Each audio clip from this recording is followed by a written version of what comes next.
Please stand for the Chair of Thanet District Council.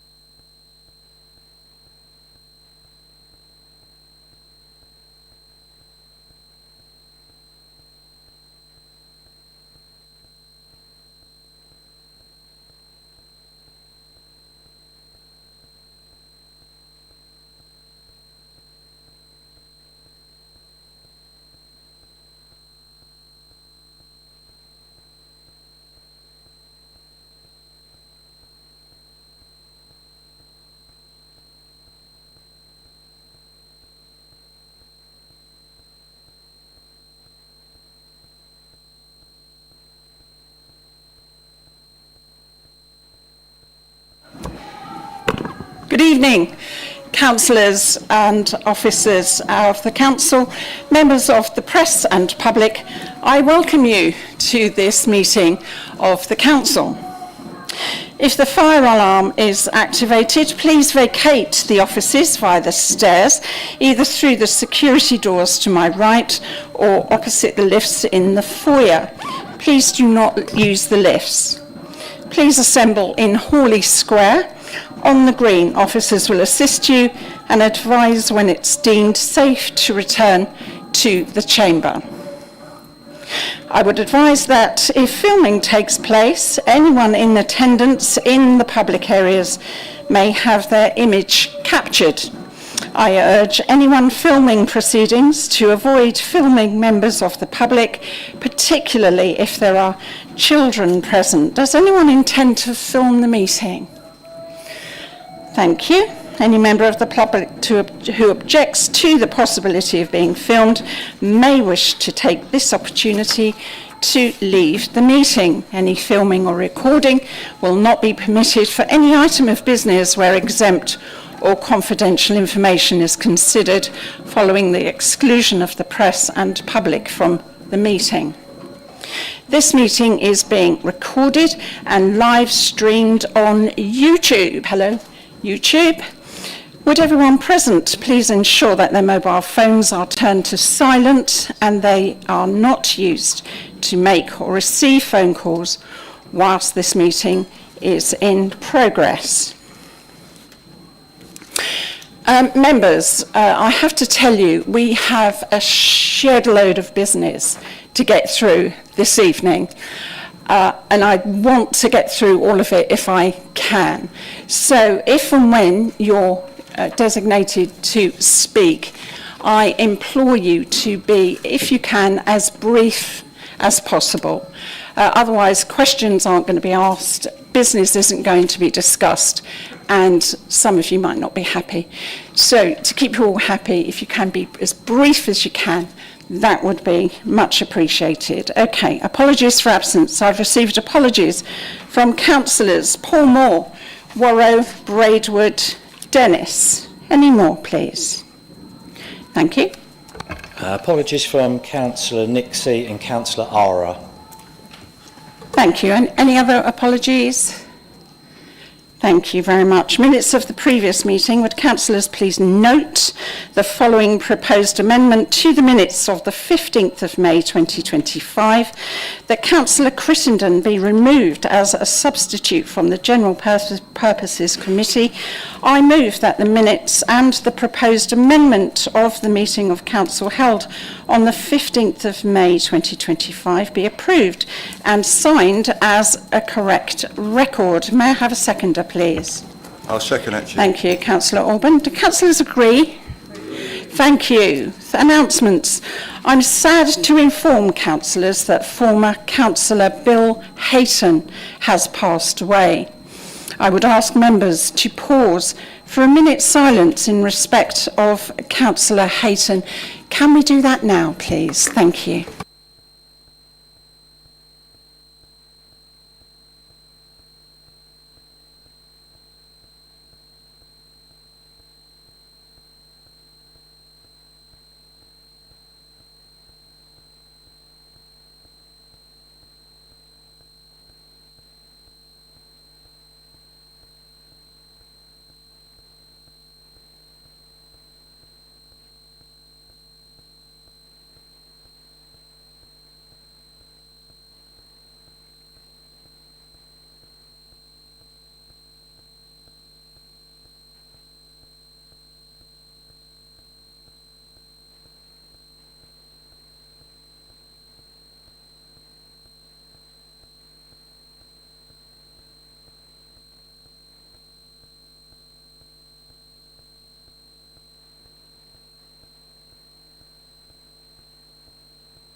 Thank you.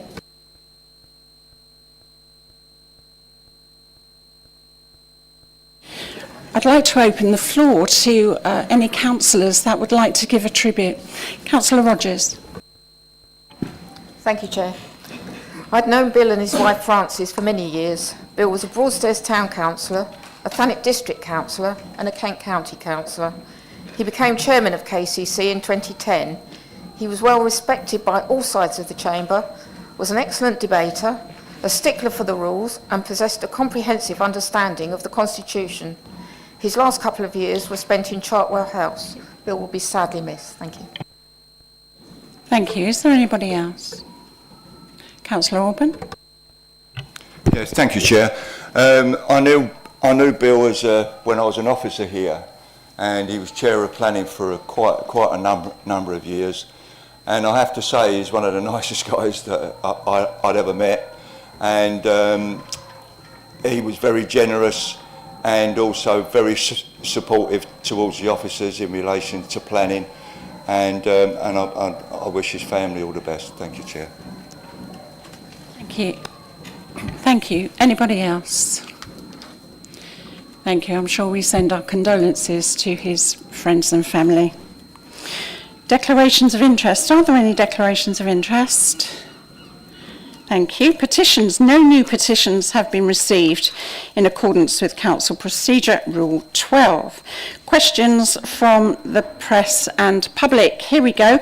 There are 12 questions from the press and public. In accordance with Council Procedure Rule number 13, the time allowed for consideration of questions from the press and public shall not exceed 30 minutes. Can you see where I'm going with the time here? Therefore, please be as concise as possible. Question 1, a question from a member of the public regarding the lifts at Viking Bay. Mr. Stickings, is he here? Hello there. Would you like to come up to the microphone? Yes, please. We all need to hear you.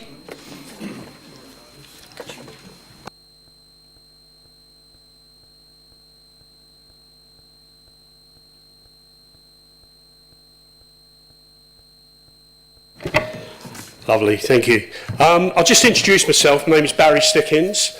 I'm a former chairman of a national charity for the blind, and I currently run a support group for the blind, which is international.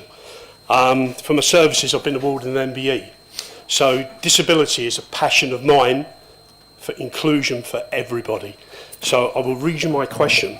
At present, I've gathered a petition of just below 5,000 signatures for the weekend opening of the lift in autumn and winter at Viking Bay. So what I'm asking TDC to consider is, will they agree to the lift being open? So people who have a disability which is not seasonal, and those who are elderly, and those members of our community and visitors who cannot manage the slope access at Harbour Street and Louisa Bay, can have the same access to the beach and promenade as their peers. And that is my question. Thank you. Thank you.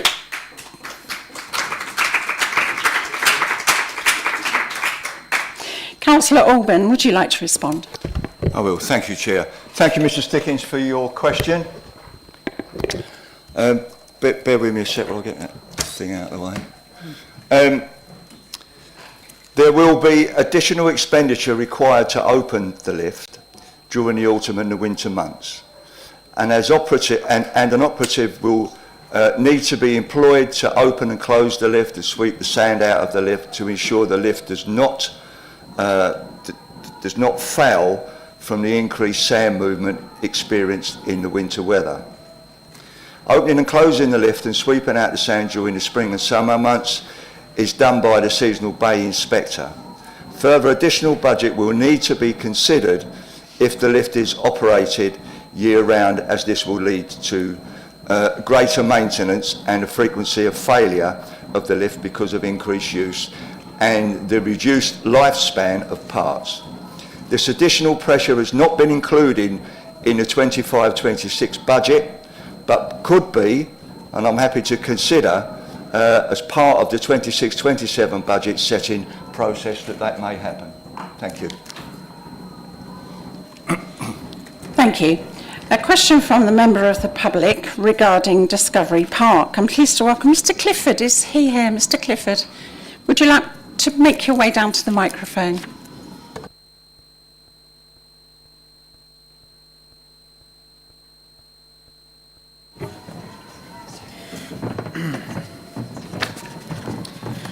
Good evening, Council.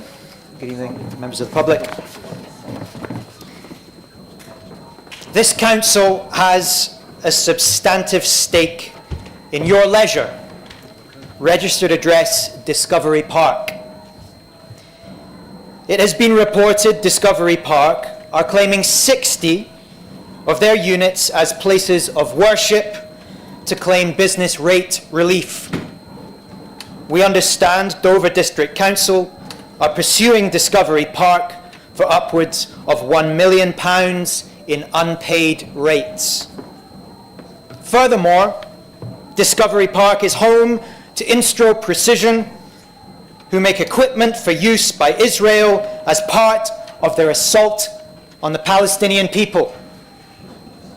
This Council unanimously agreed a fair tax motion, saying, and I quote, "Where councils hold substantive stakes in private enterprises, influence should be wielded to ensure that such businesses are exemplars of tax transparency and tax avoidance is shunned."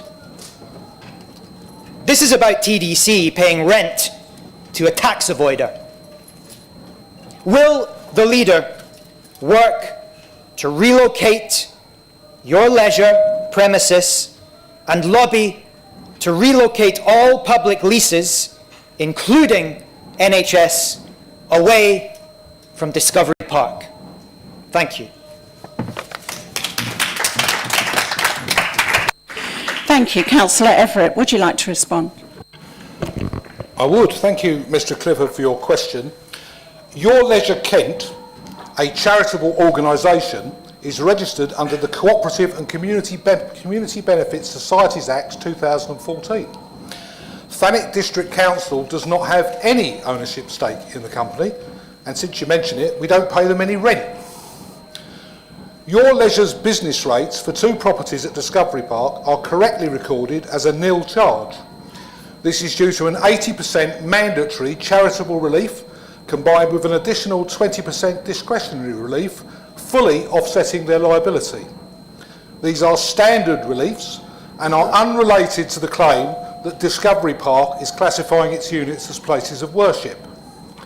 Any dispute between Dover District Council and Discovery Park is not a matter for this Council, and neither are the decisions of third-party organisations about where they choose to operate outside Thanet. Thank you. A question from a member of the public regarding Harbour Towers. I'm pleased to welcome Mr. Otiwal. I hope I've pronounced your name right. Hello there. Would you like to make your way down to the microphone?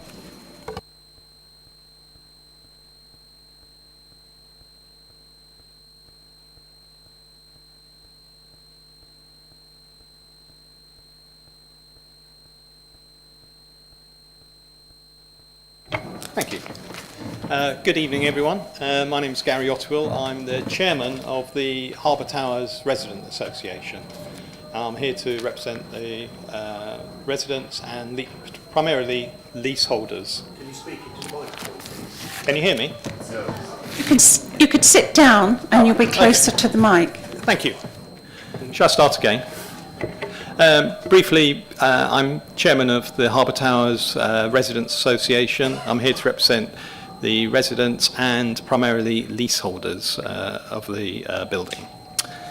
My question is directed to Councillor Whitehead, and the context of the question is that Harbour Towers leaseholders have received a notice of estimates dated the 31st of March 2025 for the tower block and retrofit and refurbishment project. The NOE estimates costs that will be due from leaseholders currently in the region of £25,000 for a two-bedroom property, although individual amounts vary. We've all received an individual NOE, and it's detailed down to the penny. In my case, it's 4p on the end of the bill. Nearly all of the works are funded by government grants or capped at £3,300 per leaseholder for SHDF works. Previous requests for clarity have not been forthcoming. My lease says the lessee shall, on request, be supplied with details and figures showing how the service charge and the amount of the reserve fund has been computed. My question is, when can individual leaseholders expect to receive a detailed breakdown of costings and works that they will be invoiced for that are not covered by any grants? Thank you. Thank you. Councillor Whitehead, over to you. Thank you for your question, Mr. Otterwill. The costs provided within the notice of estimates that leaseholders have received are determined by the clause in the lease agreement. The service charge is calculated using the property relatable value. This takes into account factors like property location, type and size. Whilst a large portion of the project cost is covered by external funding, which in turn reduces the cost to leaseholders, the cyclical repair and maintenance works are not grant funded and are still chargeable to leaseholders. The costs for each element of work for Harbour Towers outside of grant funded elements are included towards the end of this response. Please note that these values are estimated as the works have not been carried out and are subject to change throughout the duration of the project. This can be an increase or a decrease. If you have an inquiry as an individual leaseholder in terms of the value of your reserve fund, you can directly contact the rents team on 01843 577 575, and I'm happy to email a copy of this response to you. They're very happy to help.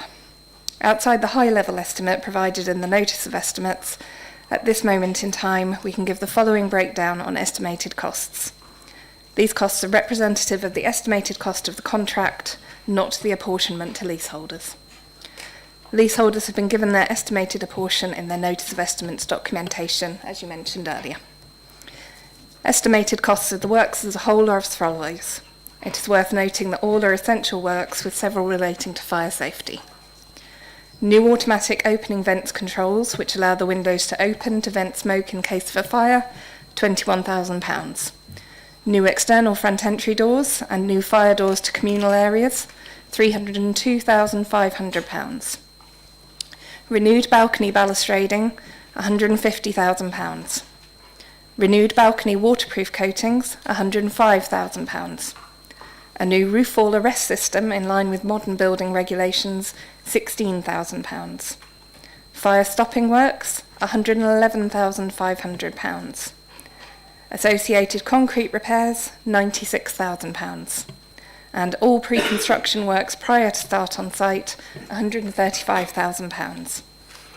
There is a further cost for preliminaries, contractor overheads and profits, and the framework levy, which relate to these elements. We cannot provide estimated costs for these at this moment in time. As work starts and TDC receives invoices from the contractor, this will be apportioned and charged to leaseholders. It will be at this point that we will provide an accurate breakdown of all of the elements that incur costs that will be passed to leaseholders. The formal notice of estimates provided each leaseholder with the total value of the apportion of the value of the works they would be expected to pay. This value ranged from £18,635 to £25,276. As discussed earlier, individual service charges are calculated using the property relatable value. This takes into account factors like property location, type and size. Thank you. Thank you. Next question from Ms. Sabine Dawson. Where is she? Hello there. you'd like to make your way down to the microphone. Now she's coming down. I know it's very warm in here. I'm sure you don't need me to tell you, but boys, if you want to take your jackets off, please do. Most of you have anyway. And the ladies, well, we...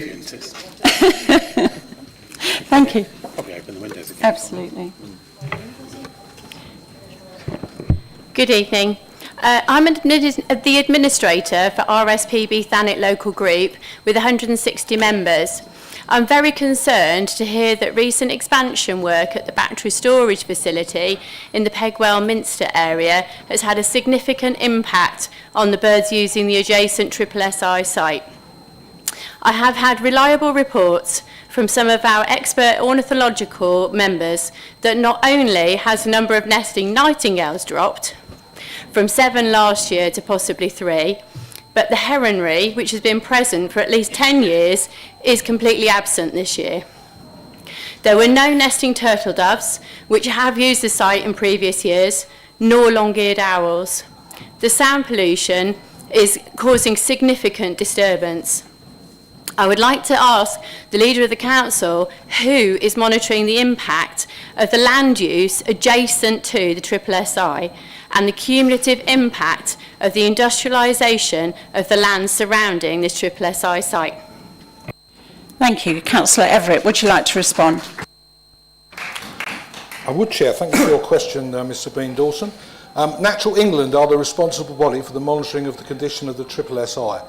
Individual planning applications for developments in the Richborough area are screened under the EIA regulations, if required by legislation, to determine whether an environment statement is required with applications on the basis of the cumulative impact on the SSSI. The cumulative impact of development on the environment is also a material consideration for future planning applications. The determination of these applications is the responsibility of this council, and we consult with Natural England on planning applications that could have an impact on the SSSI. Thank you. Question from a member of the public regarding cycle storage. Ms Pisano, would you like to make your way to the microphone? Hello.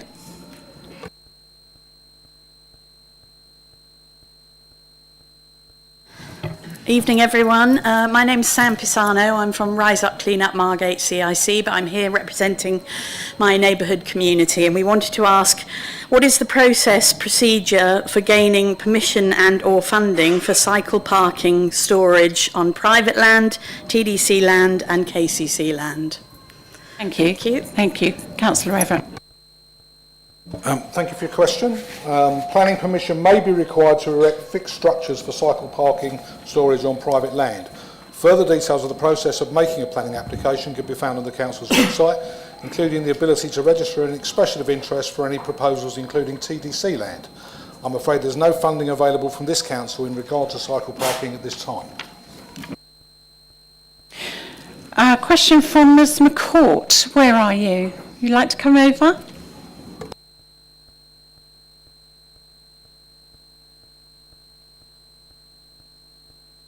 Hello, can I just say it's really hard to hear the councillors back here as well, so I'll try and speak clearly into the microphone. If I'm loud, I'm very sorry. Absolutely, just try your best and I'll keep reminding everyone to speak up. Thank you. I'm Sally McCourt. I am the Vice Chair of Westgate and Garlinge Action Group Against Housing on Farmland, and my question this evening is, local people are deeply concerned at the sheer scale of housing developments currently underway here in Thanet. Many of these houses are not meeting local needs, and despite the 30% affordable housing stated as a requirement in the local plan, developers are consistently failing to meet this requirement. Many homes being built are beyond the pockets of our locals and already, and not enough properties are being proposed to meet local need. The current planning reform working paper aims to limit the voices of residents and those of planning committee members, with one of its aims being to, and I quote, best deliver for communities and support much needed development. When our local plan specifically states 30% affordable housing, who is going to be left with a voice to stop these unnecessary buildings which are not for local people and many of which remain unsold.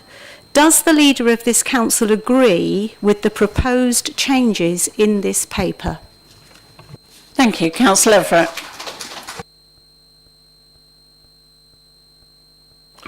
Thank you for your question, Ms McCourt. The answer is no, I don't agree with them. And I will be supporting the motion to council put forward by the Labour Chair of the Planning Committee on this when we get to it this evening, and I'll say a bit more about it then. This council fully recognises the need for housing for local people and is working hard both through its own development programme and in partnership with house builders to ensure that homes, particularly affordable homes, are for local people. I can confirm that all affordable homes delivered in this district are built for local people, and the council works with our partners to robustly monitor this. We remain committed to the delivery of homes that people need and to working with local communities to ensure that the homes delivered are at the right cost, designed to the right standards and in the right place. Thank you. Now, I'm told that Mr Harris is not here. Is that right? Mr Harris is not here. He can't ask his questions, so he will be written to. Next question from a member of the public regarding construction dust. Mr Repsch, I'm sorry if that's a bad pronunciation. Hello there. Would you like to come to the microphone?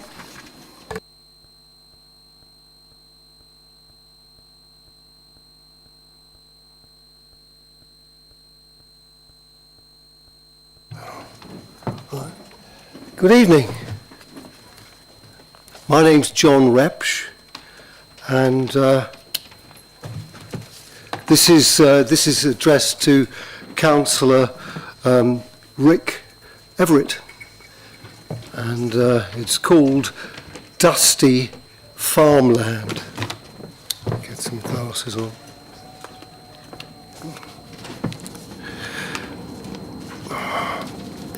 Builders' construction dust is worrying.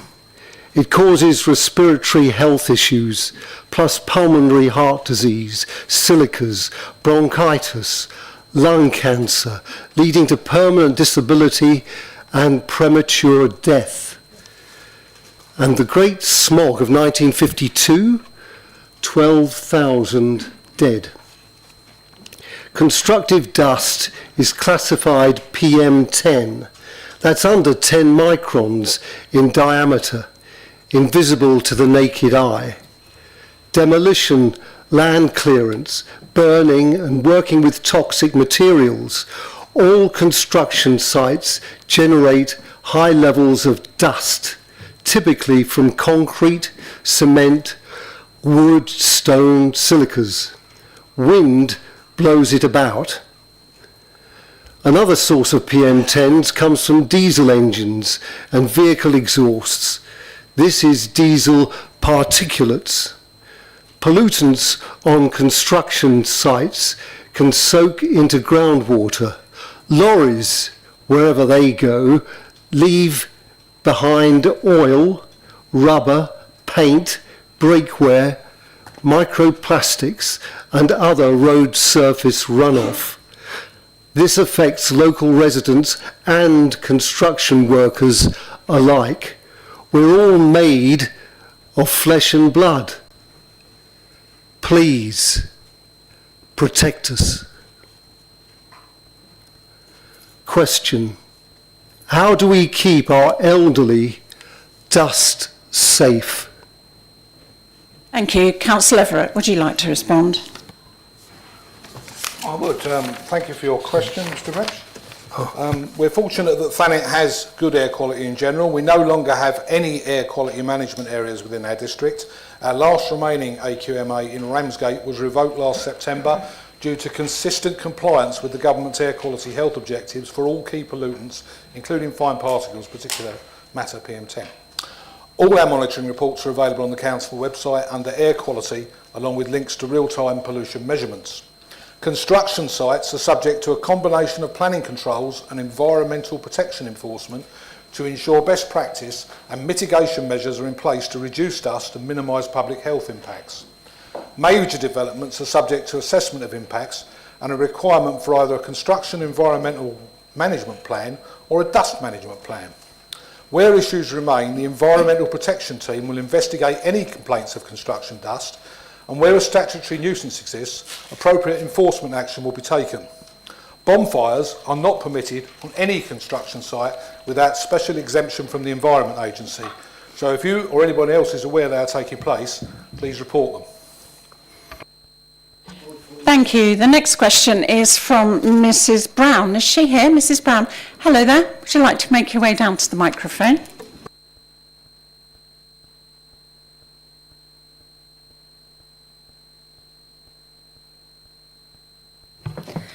Good evening. I'm Jackie Brown and I'm the Secretary of the Westgate and Garland Action Group Against Housing Development on Farmland. And my question is to the leader, Councillor Everett, please. Given the proliferation of new house builds in Thanet, inevitably concerns will arise due to poor or bad practice on behalf of developers. This being the case, is there a clear and easy avenue for making a complaint easily available to residents prior to a new build in their locality? It is vital that our local residents feel their voices are being heard and taken seriously. Otherwise, Thanet District Council runs the risk of losing the trust and respect of large numbers of the local community. Would it be feasible to have clear information about the complaints procedure available at all future presentations made by developers? Thank you. That's not quite the question that we have. That is the question I'm submitting. 1 minute. Chair, if I can help, it's down as Mr Woodward's question. Whether that's our error or a member of the public's, I don't know, but I can answer the question. And it's a question on the paper, so I think that's a reasonable way to proceed. Yeah, let's have that then. Thank you. Thank you. Concerns about the practice of developers can be reported to the Council and other public sector bodies in a number of ways depending on the issue occurring. For large development sites, the Planning Permission will be expected to have a construction management plan submitted prior to development commencing, which will outline how construction will occur and any mitigation necessary to avoid unacceptable impacts on residents, the highway network, etc. If a developer is not complying with an approved management plan, this will be pursued by planning enforcement with potential breach of condition notice served if not resolved. Any questions related to site safety, including displaying contact information, falls under the remit of the Health and Safety Executive. However, the Council's Environmental Health team can look at noise and dust from construction work to consider if a statutory nuisance is occurring. Information on making a complaint on these matters can be found on the Council's website. Thank you. Thank you for your help on that, Councillor Everett. The next question from a member of the public regarding Harbour Towers. Pleased to welcome Mr Anderson. Is he here?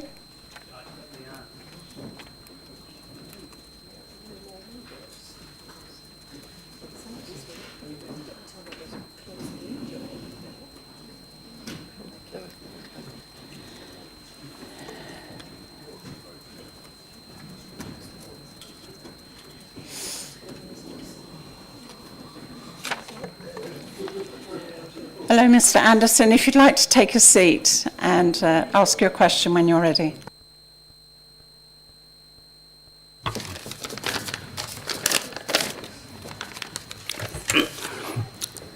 Together with Gary Oatwell, who asked a question a few moments ago and received a response that I actually have in writing from Kaylee Hopwood, I would like to ask the following question and hope that I get an unscripted reply, please. Included in the works for Harbour Towers is a charge for the complete replacement of all the balconies, the framework and their surrounds. I'm told this is necessary due to the presence of combustible materials. The balconies are constructed of concrete with a steel balustrade. The only combustible material on the balconies is the cheap Perspex yellowing panels that were fitted when the tower block was built. Why, therefore, not simply replace these ugly, discoloured, plastic fire risk sheets with fireproof glass. It's simple as that. The benefits over the proposal for removing the entire balustrade, repositioning Sorry, sir. You're going to have to stick to the question that you've written. You're just straying a little bit. You've done it about 2 times. So if you could just stick to the question, please. Well, I'm glad that you're listening. Thank you very much. Why, therefore, I'll repeat the last sentence because as it's written in front of me, why, therefore, not simply replace these panels with safety glass? Okay? The benefits over the proposal for removing the existing metalwork and fitting sheet metal panels are clear. Cost saving, improved views and wind protection. If privacy is an issue, the side panels could be frosted. Thank you. Councillor Whitehead, over to you. Thank you, Chair. And thank you for your question, Mr. Anderson. I'd like to point out that if individuals are asking for a complete and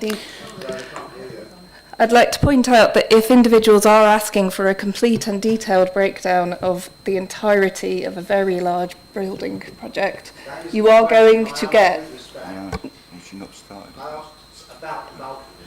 Sorry, there cannot be a conversation going on here. Councillor Whitehead, would you mind just turning your head to the microphone so that they can hear? They can't hear you at the back. And if you answer your question without an interruption, that would be helpful. I'm more than happy to answer the question. I'm just slightly discomforted by the rudeness at the start of the question, as it was entirely unwarranted. The combustible material described is the material between the metal balustrades. Before commencing any works, we ran an extensive consultation process involving daytime, evening and weekend consultation sessions, almost all of which I attended, so that all residents could contribute to the development of the necessary plans for our blocks. Input from these sessions and from consultation responses did have direct influence on the balcony design and makeup, and I thank every resident who took part in this process, which even went as far as democratically voting for colour schemes for our blocks. Following on from the consultation results, we will be changing all of the balcony balustrades and surrounds to galvanised powder-coated steel. This will ensure that all potentially combustible material is removed and that the balustrades are reinstated to suit the facade, lifespan, taking into account the seafront location, and building control regulations, ensuring health and safety compliance between the distance that each balustrade is situated. Privacy glass was not an option that we went for. There were too many health and safety issues related to this, coupled with cost implications compared with galvanised steel. The proposed design still allows privacy whilst keeping the amazing views seen from Howard Harbour Tower's balconies, which residents were keen to maintain during the consultation. There will be 2 privacy screens on each side of the balconies, and the balustrades are also installed at an angle to ensure that you cannot see through from ground level, which again retains privacy. Additionally, we have identified many of the balconies to have defective balustrades through wear and tear. The decision to replace all with the proposed design aligns with the points mentioned above and with our commitment to the health and safety of our residents.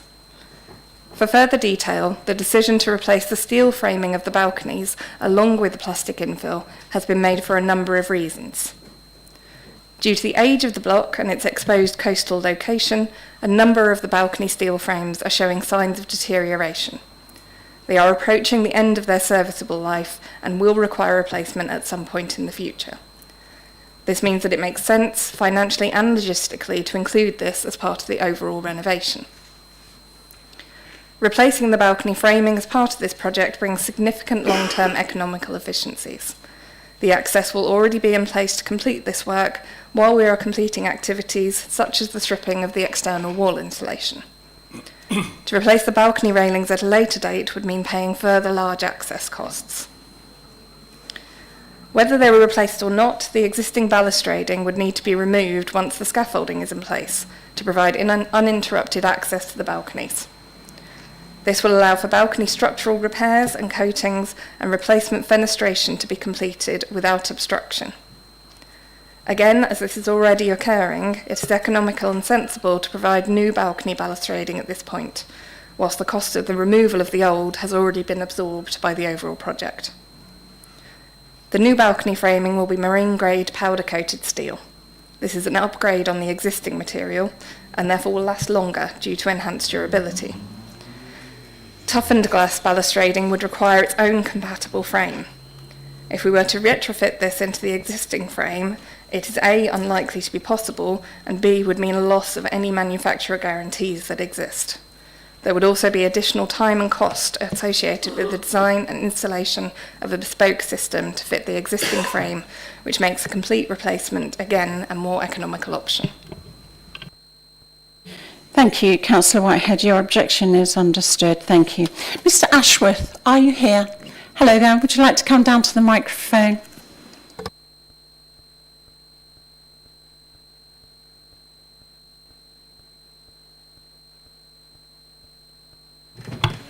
Good evening, everyone. I'm Jerome Ashworth. I live in the Harbour Ward. I'm here on behalf of the residents, particularly in the area surrounding Cornhill Alley. Don't know if you're familiar with it, but it's one of the alleyways in that area that has some bins, which is a regular dumping ground. I live very close all the way through the night. You'll hear builders turning up, dumping stuff, Mr. house Ashworth, clearance. Mr. Ashworth, Yep. I'm sorry to interrupt.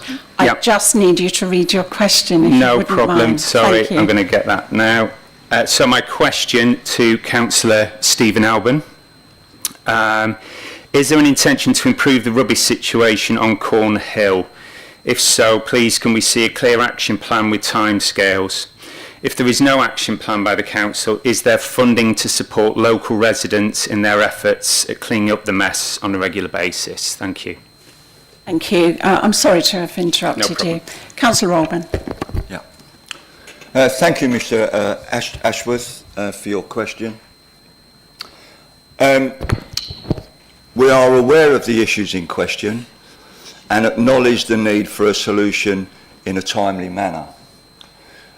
Personally, I've been to the site 3 times, once with the ward councillors, twice with the head of service to see what we can do and how we can achieve it. A plan has now been made to address these issues. This will involve providing residents in adjacent streets with the required refuse recycling collections, agreeing a communal bin location for the flats overlooking Cornhill, and agreeing an alternative solution with businesses so that their bins can be removed from the alleyway. All of these actions require work with a number of stakeholders and coordination of the changes. These actions are planned to be completed by mid-August. Following completion, we will continue to monitor and will use enforcement power where appropriate, if example of fly posting of waste occurs. Thank you. Thank you. The next question, the questioner is not present, therefore a written response to the question will be provided.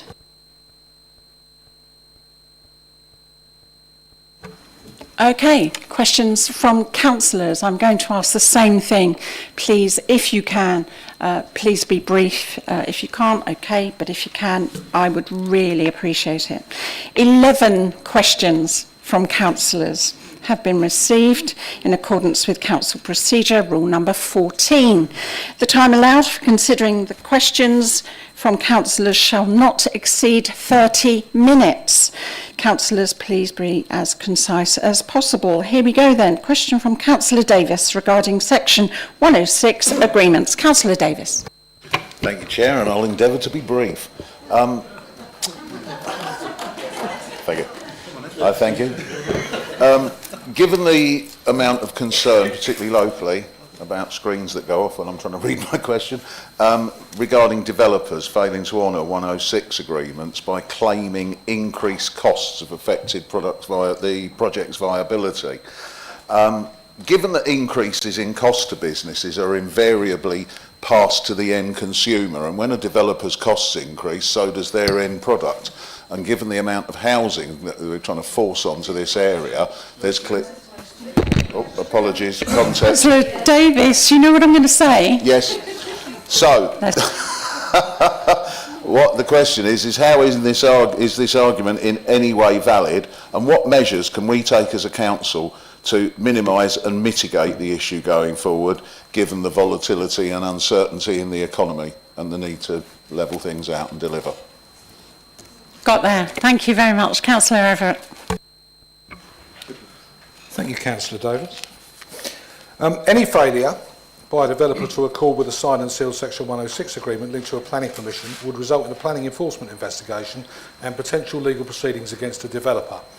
It's not clear if you've got any specific planning applications in mind in this question, so I'd invite Councillor Davis to provide details of the particular cases if he's got any for us to investigate. As councillors on the Planning Committee will know, any changes requested to heads of terms agreed by them on an application prior to the signing of a legal agreement securing the obligations would be reported back to the Planning Committee for subsequent decision before being agreed. Similarly, councillors will know that the viability of developments is often considered in the determination of planning applications, with independent reports provided to the council to consider this issue. This is in accordance with long-standing planning guidance across multiple different governments to ensure that development is not prevented from coming forward as a result of planning obligations, but ensuring that the impact of new development is sufficiently mitigated through planning obligations and conditions. Once planning obligations, whether Section 106 agreements or unilateral undertakings, have been signed and sealed and planning permission granted, they can usually only be modified or discharged under Section 106A of the Planning Act. This requires full agreement of the council, or it can occur through an application by a developer made 5 years after the original obligation has been made. The council has not received an application to modify or discharge requirements of planning applications under Section 106A in the last 10 years. It's also worth saying that there is no direct link between house prices and development costs, as implied by the question, because house prices are dependent on the prevailing conditions in the housing market rather than specific scheme development costs. The consequences of this are that unviable schemes are simply not delivered. Councillor Davis, supplementary? I do, Chair, thank you. And thanks for a substantial response there, Leader. And some interesting content. Just for clarity, this council was employing a Section 106 officer to manage, because I understand that it's a very difficult situation, particularly with large ongoing developments, to monitor this. We were employing a 106 officer, so part of my question is that person in place and able to work on these? And thank you for the feedback, because there are sometimes difficulties tracking what's happening with stuff because of the KCC situation, where some of the infrastructure services are obviously down to KCC. So I guess hopefully we can look forward to an end to that dysfunctionalism with local government reorganisation. But thank you again, and I will forward to you any questions that we've got, because there are some outstanding. So thank you, Chair. Thank you, Councillor Everett. My understanding is that person's in place and that there's a regular process in the planning team at which they look at what's happening with 106 applications. Yeah, we're happy to look at anything that he brings forward. Thanks. Question from Councillor Pugh regarding the Fishing and Coastal Growth Fund. Councillor Pugh. Thank you, Chair, and apologies for my lateness. My question is to the Leader. Will the Leader outline what steps TDC is taking to bid for a portion of the £360 million Fishing and Coastal Growth Fund to support Thanet fishermen? Thank you. Councillor Everett. I've been given signals from the public gallery. They just can't hear you. Can you please somehow either get nearer the microphone or enunciate and be a bit louder? Thank you. Councillor Everett. I've got to say that I've never been accused of not being loud enough. That's a new one on me. Just in reference to Councillor Pugh's arrival, I was quite amused that it coincided with a drum roll from outside. I don't know if that was just a coincidence. In response to your question, Councillor Pugh, in May, central government announced they were going to launch a £360 million fishing and coastal growth fund. We understand the ambition of this funding is to modernise Britain's fishing fleet, enhance workforce skills and revitalise coastal communities to boost tourism. We also note this plan is for investment to be delivered over the next 12 years. Currently, there is no further guidance or prospectus about this funding or information about how it will be made available. Officers will continue to review this position and information provided by the government as further announcements are made. Thank you. Councillor Pugh, two things. Do you have a supplementary question? Can you nod? Okay. And if you'd like to stay seated while you're answering, they're still having trouble at the back there. So if you'd like to, if you think you can raise your voice, please do. But if you struggle a bit, then please stay seated. Oh, Chair, I'll take the challenge. Is that loud enough? Is it loud enough? Yeah, certainly. Why not? I thank the leader for his response, and I appreciate that it is a long process and a long road ahead, as many things are. But clearly it's important that our Thanet fishermen are supported, not just in Ramsgate, but across the Isle and the district. For many years, this council has supported the Thanet fishermen in a variety of ways, but most recently, cross-party, might I add, in the inclusion in part of the bid for the Levelling Up Fund for Ramsgate. Now, that bid was successful for a variety of reasons, I'm sure not just because it included an inclusion for improved services or facilities for the Ramsgate fishermen. But as we know, things have changed and the fishermen were stripped of their funding to put more money into the port. My supplementary question is that now that the port is a no-go, will the leader confirm now that that funding that was taken away from them will be offered back to the fishermen so that they can make best use of it? Thank you. Councillor Everett. Well, first of all, it's not true that the funding was stripped from the fishermen in order to be put into the port infrastructure project. The fact is that the fishing facilities project, as originally envisaged, simply wasn't viable. There was a process of development with the TFA. We went through several iterations, and eventually the TFA couldn't commit to the building management and maintenance and the outputs. So I don't think that it's possible to reinstate that scheme. There isn't a scheme available at this point that we could come under the terms of the funding. However, he will be aware that as part of the reallocation of funds from the port infrastructure project, we have allocated an extra £100,000 to the fishing facilities project as it now exists, and we look forward to working with the fishing fleet on that development of that project. Thank you. Next question, Councillor Will Scobie. Thank you, Chair. Is the leader aware of the comments made by the Borough or District Commander for Thanet at the main meeting of the Overview and Scrutiny Panel regarding the impact on crime and police operational capability resulting from the absence of an alcohol and ASB PSPO over the recent year? Councillor Everett. Thank you, Chair. I am aware of the impact that not having a PSPO has had on operational policing within Thanet District. Officers have worked closely with the Chief Inspector to gather the evidence required to support the implementation of the PSPO. The consultation of the PSPO is now completed, and a report with the findings has been published and is coming to the Overview and Scrutiny Panel and then to Cabinet during July. The Chief Inspector says in his statement, "The fact that there has not been a PSPO in recent months has dramatically impacted our ability to respond to crime and disorder. The PSPO is a most useful tool in our toolkit of responses, and without it, we see that crime and disorder in the form of antisocial behaviour increases.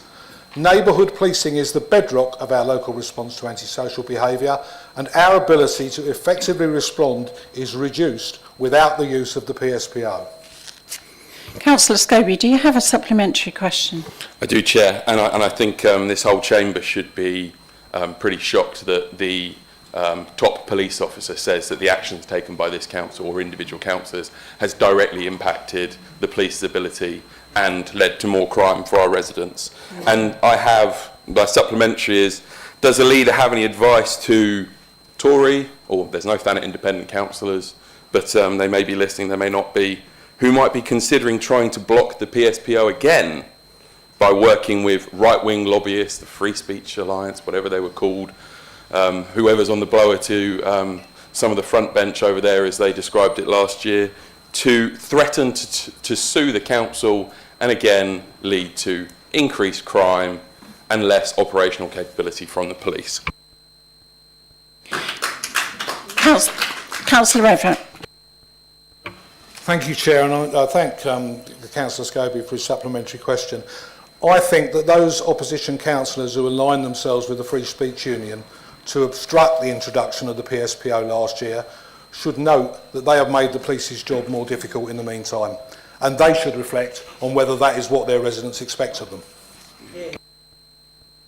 Thank you. Question from Councillor Wing regarding the site of the Special Scientific Interest. Councillor Wing. I'll be really quick. It is my understanding that Thanet District Council plays a key role in the management and protection of the Minster Marshes site of special scientific interest. And as the local planning authority has responsibility for ensuring that development and other activities in and around the SSSI do not negatively impact its significant ecological value. When was the last full assessment of the Minster Marshes SSSI? What is the schedule for this assessment stroke management, and where can all documents relating to this be found by anyone who is interested in the Minster Marshes SSSI? Thank you. Councillor Everett.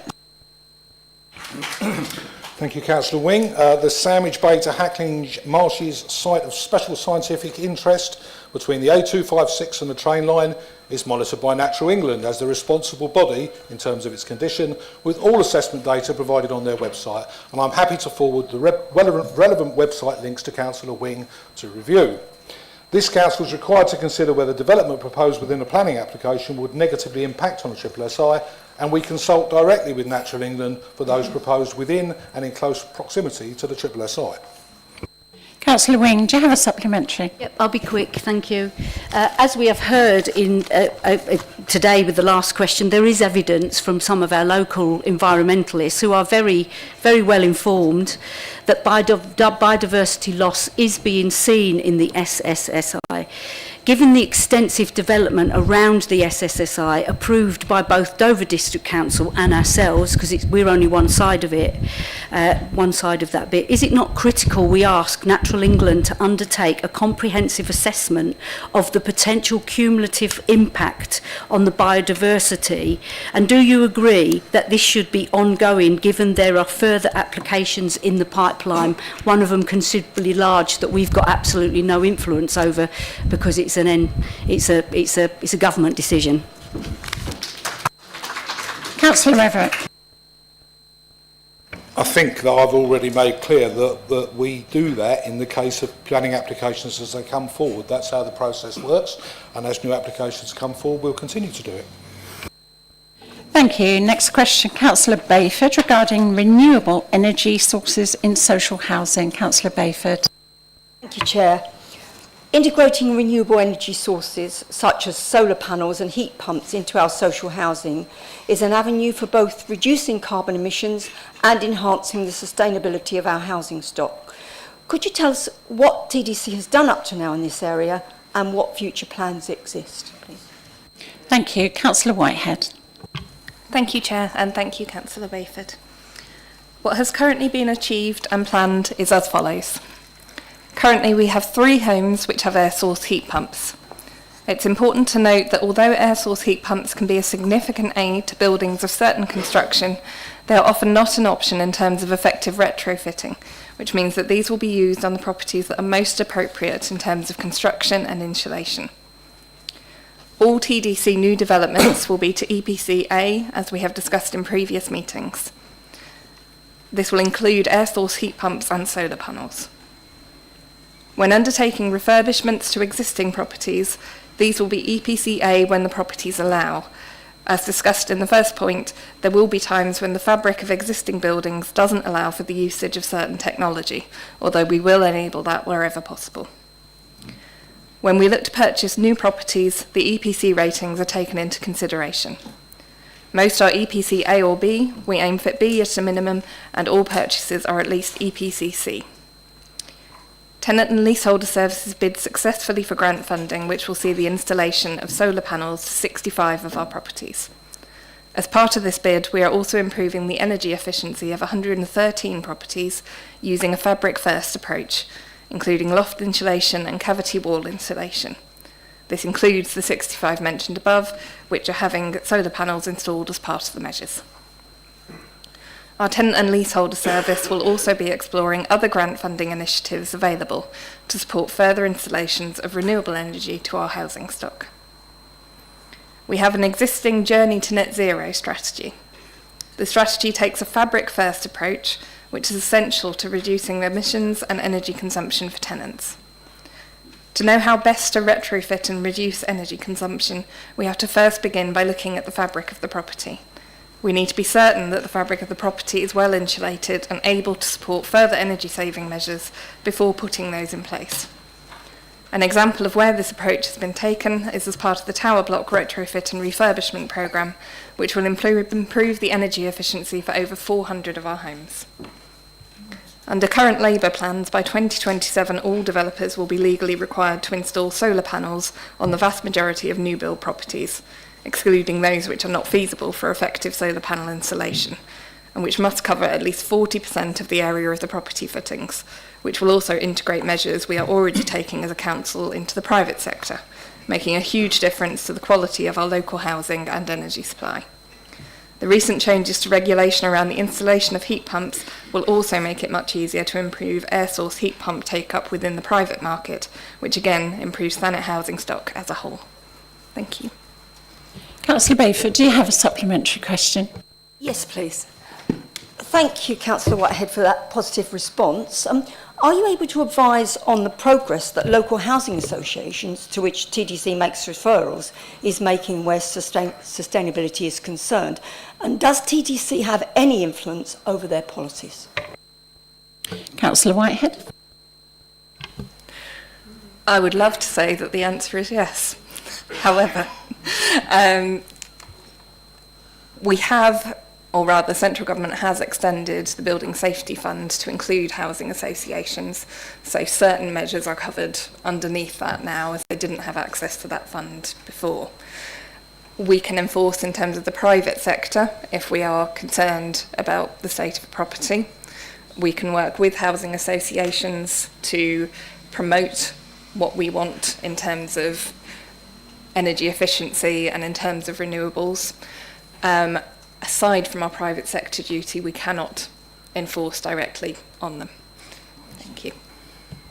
Thank you. Next question from Councillor Manners regarding eco-tourism destinations. Councillor Manners. Thank you, Chair.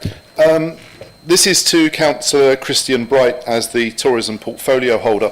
Do you agree that Thanet's ecology, especially its coastline and biodiverse open spaces like Foreness Point, present opportunities to help develop our visitor economy? And can a working group be set up to report to Cabinet on ideas and the means to promote Thanet as an eco-tourism destination? Thank you. Thank you. Councillor Cabraves. Well, thank you for your question, Councillor Manners. It's nice to be standing up talking about something rather pleasant. Makes a nice change. Look, Thanet has amazing natural assets, from the chalk reefs to our bee and butterfly friendly grassland at Foreness Point, which you mentioned. And they certainly do have the potential to boost our visitor economy.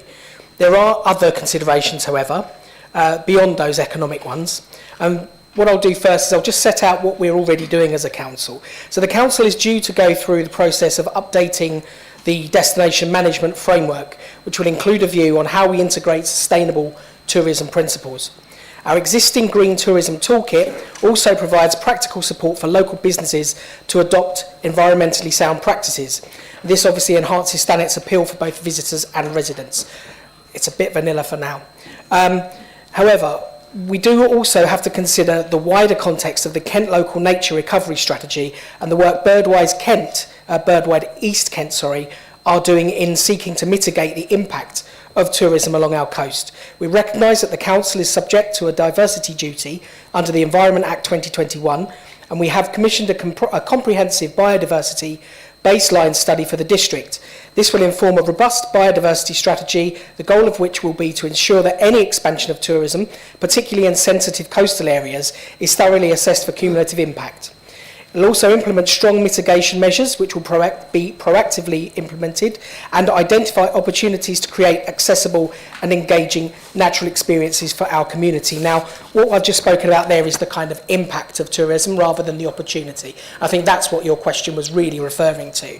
So I think our ambition, the approach we can take also supports our ambition for Thanet's tourism.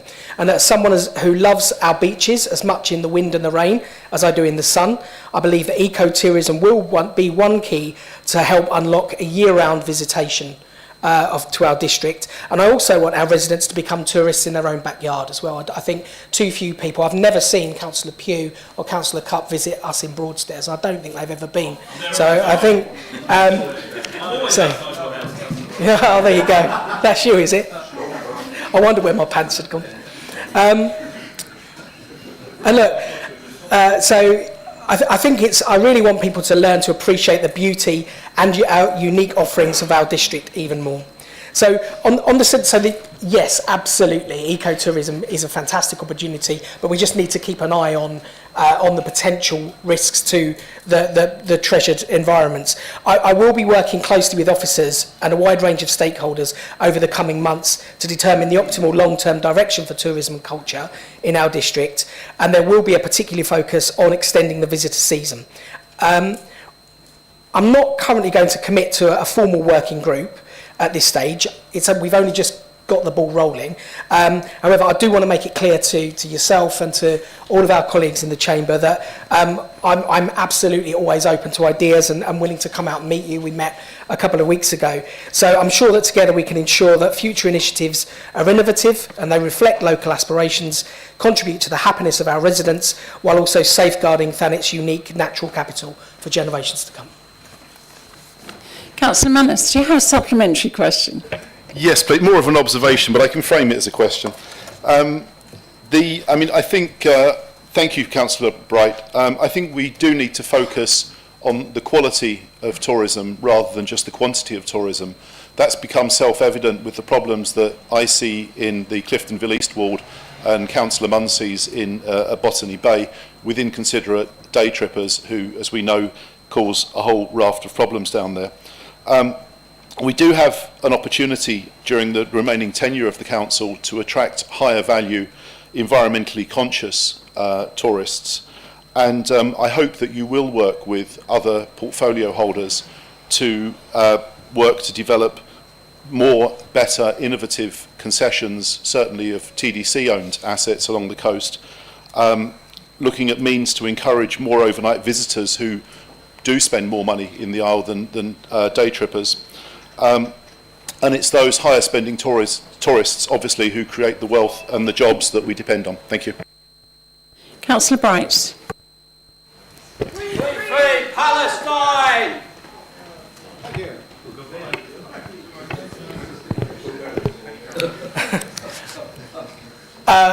To get back to your question about tourism, not terrorism. Well, firstly, I think the benefits are really clear. So at the moment, tourism generates 8,000 jobs a year. It brings £350 million into our economy. And obviously, we want as many of the 4.6 million visitors that come to Thanet every year to be sticking their hands in their pockets and actually paying for stuff. And I think actually the sorts of the visitors that are going to be respectful, that are coming for ecological reasons, are far more likely to spend money. So look, I absolutely want to make the most of our coastline, the most of our countryside, and ensure that we really deliver a year-round economy for Thanet.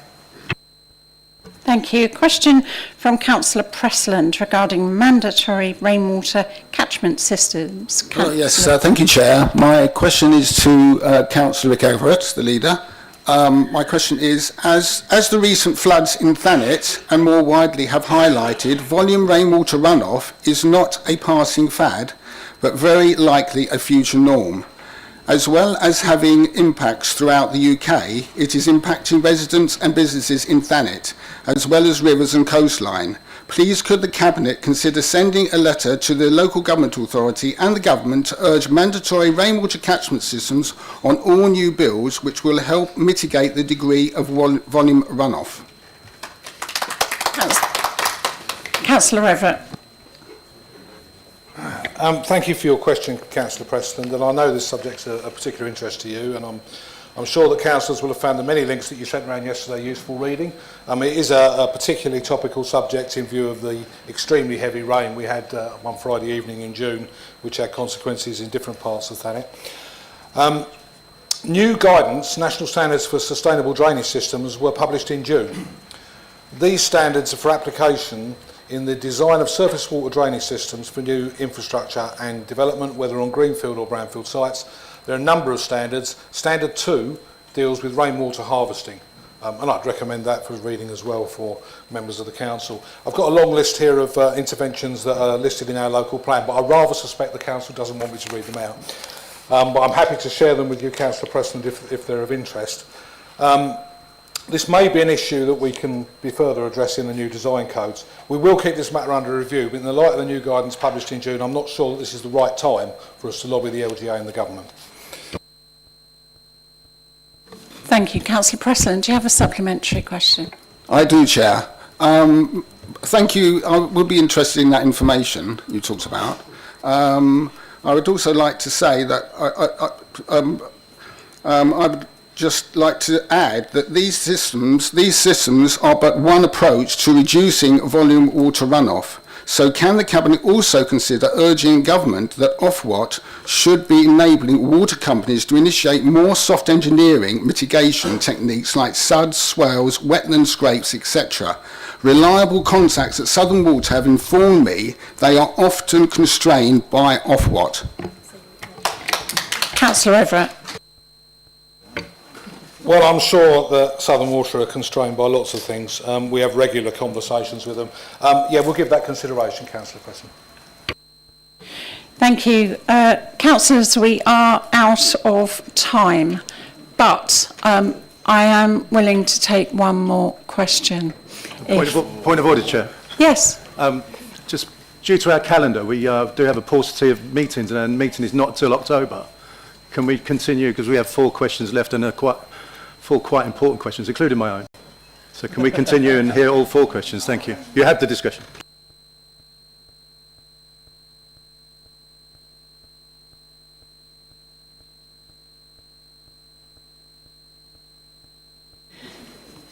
Let's see how we go. Councillor Cupp. Thank you, Chair. I won't read my question really slowly, I promise. So my question is to Councillor Albon. Many residents have raised their concerns about the new and large bins that have been placed along the promenades. These new shelves that hold smaller bins inside are unfortunately not working. One of the main issues we are seeing is that these bins are causing litter to spread across the beaches. And whilst I fully appreciate and support initiatives to keep our beaches clean, it is also right to recognise when we have got certain initiatives wrong. Before we see these issues exacerbated during the summer season, with hundreds of people coming down to use our brilliant beaches, can Councillor Albon please tell me what the Council will do to fix these issues? Thank you.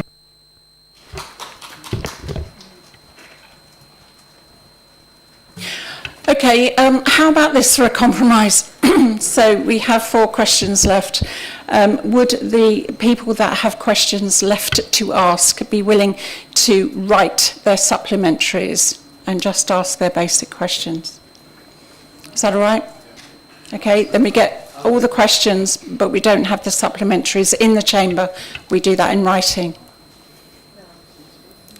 Anyone not agree with that? If you don't agree. Anyone else? Oh. Anyone else not agree with that? That means everybody else is agreeing. That's what I'm doing. So you can ask your questions. The supplementaries will be in writing. Okay, let's go. Thank you, Chair. I am going to read the answer very slowly, Chair. Just so we go, right. Thank you, Councillor Cupp, for your question. And first of all, let me say that I do know the new recycling bins, as they are, they're not general waste bins, they have been a bit difficult. However, the 25 bin housings that have been installed are part of the larger project to improve public bin provision across Thanet. When these were installed in March and April, some customer feedback was received about waste spilling from the gap at the bottom of the housing. The cleansing team had also observed this issue, and minor adjustments were made to the bin housing so that the internal bin is retained more tightly against the inside front face of the housing to resolve this problem. No further contact regarding waste spilling from the new bin housing has been received, apart from your good self, sir. Other feedback was received following the installation of the bins about the positioning of some of them, where, for example, they were blocking views from the beach huts. The team listened to these concerns, and a number of the houses were moved slightly following the input which came from both residents and councillors. I would also like to highlight that many of the bins are designated for recycling rather than from general waste. Those bins are producing good quality recycling, which has diverted waste away from the general waste stream and therefore supports our objection of increasing the percentage of waste that is recycled within the district. Therefore, following a few early teething issues, the bins have been very successful. The team is now working on an initiative to decorate the bins, from which we hope that schools will participate and be able to get some of the kids to do drawings which will then go on the side of the bins. But as always, Councillor Cup, I'm always happy to hear from you, and if you have got further problems, then please let me know. Thank you. And you will hear from him, because Councillor Cupp's supplementary question will be in writing. Councillor Towning, your question, please. My question for Councillor Bright.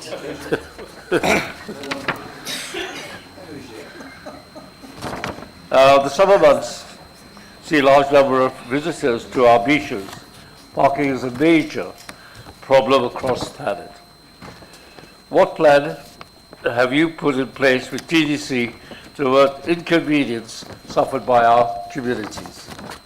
Thank you. Councillor Bright. Back to it. Thank you, Councillor Towning, for your question. We all know that the beauty of our coastal areas, especially during the summer months, brings its own set of challenges, particularly around congestion and parking in the areas that have already been talked about, but also in some of our town centres too. Here's how we're tackling these issues, particularly as we head into the busiest part of the summer season.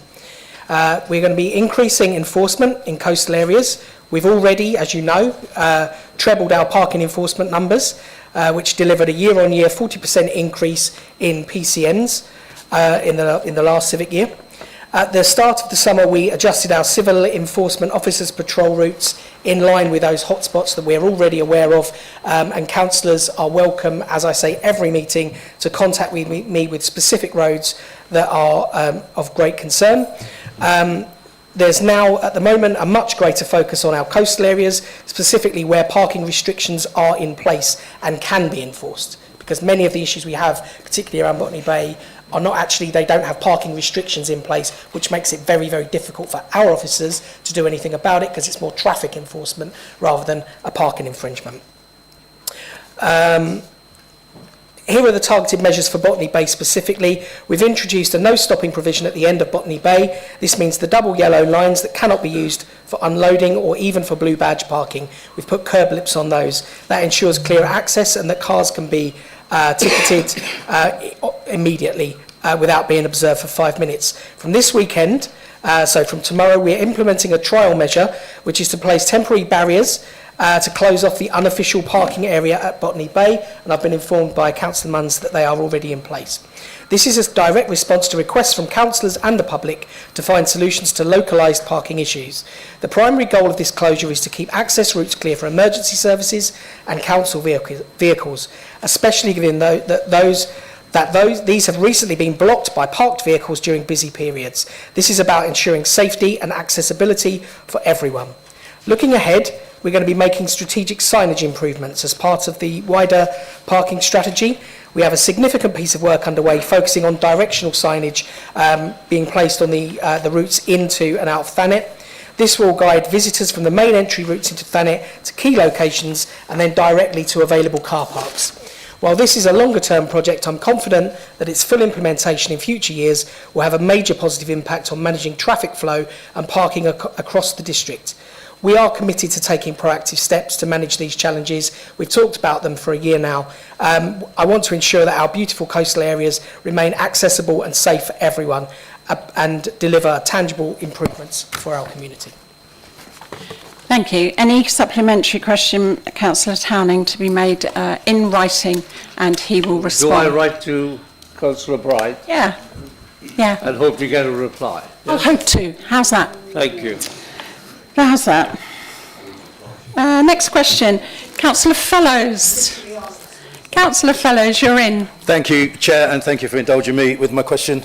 It's to the Leader of the Council. As a father of 2 teenage daughters who undoubtedly will want to, in the future, attend events at Dreamland, what is this Council going to do to make sure my children make it home safely? Thank you. Thank you. Councillor Keane. Thank you for your question, Councillor Fellows. It's been given to me as it's my portfolio area. Firstly, I would like to say what happened at Dreamland last weekend was a tragedy felt by many in the community, and I offer my sincere condolences to everybody that was affected. The safety of our young people is very important to the Council and indeed to all of us. The Council undertakes a number of actions to promote the safety of young people. Every Year 6 pupil is offered a programme to help with the transition to secondary school and equip them with life skills. The Ladder of Risk programme encourages young people to think about what risk means to them and identify behaviour which may be risky and how they can respond. This is reinforced as they progress through secondary school, and they are offered knife crime and exploitation inputs to provide them with relevant information to help them think about potential risks and how to seek help in these situations. I want to emphasise that this is not to put the onus on them when the risk may be in the action of others, but to give them tools to help keep themselves safe. The Council licence over 500 private hire and hackney carriages who provide services 24 hours a day. All licensees are required to undertake training and pass a knowledge test before they become drivers. This includes safeguarding training to make them aware of those who may be vulnerable and actions they should take. The Council also licenses 670 establishments for regulated entertainment and the sale of alcohol. These licences are individual, with individual conditions attached to them to address potential risks. Compliance with these conditions are checked by a number of agencies, including Thanet District Council and Kent Police, and any breaches will result in enforcement action being taken. The circumstances of the events at Dreamland are subject to a police investigation, so it would be wrong to comment on that further as we do not know the circumstances. But obviously we will respond to the findings of the police investigation. Thank you. Any supplementary question you might have if you put it in writing? A question from Councillor Rogers regarding the beach PSPO. Councillor Rogers. Thank you, Chair. Can I ask my supplementary instead of my question? I don't believe you can. No, you've got to stick to the question you've submitted, I'm afraid. Thank you.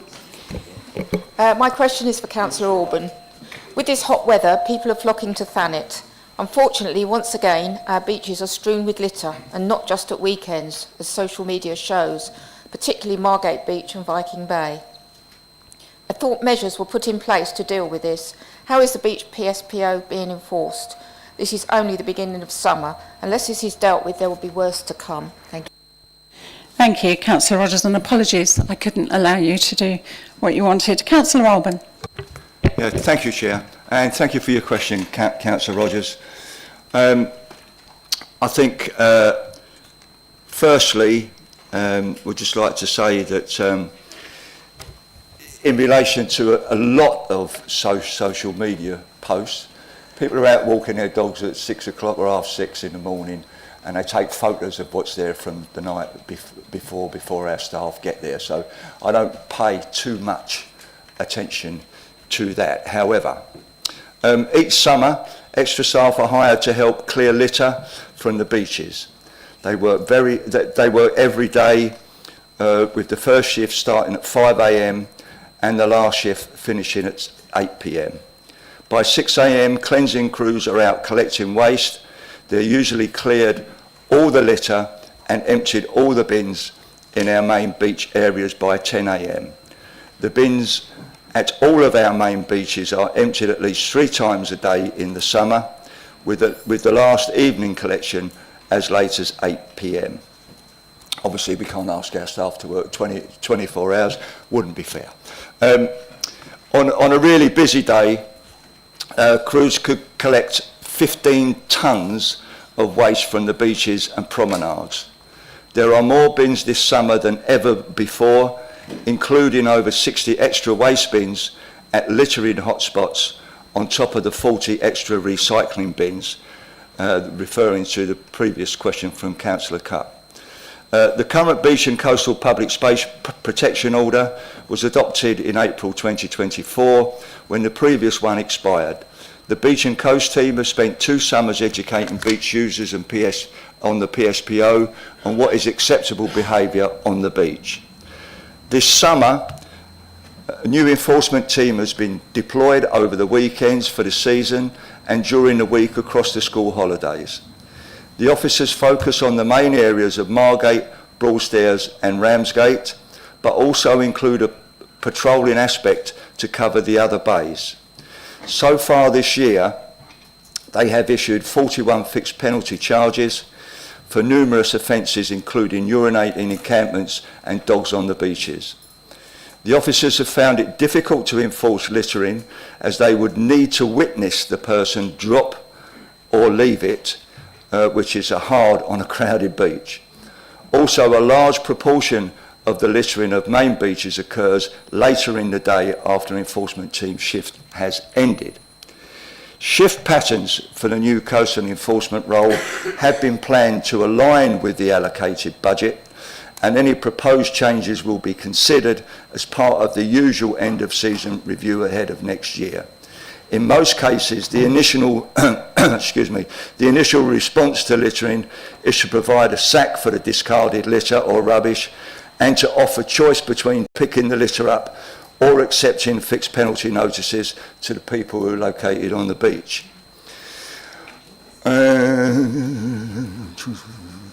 Sorry, I lost my place. The team do wear body-worn video cameras, so are able to record interactions and review them for learning and to pass on to other agencies if necessary.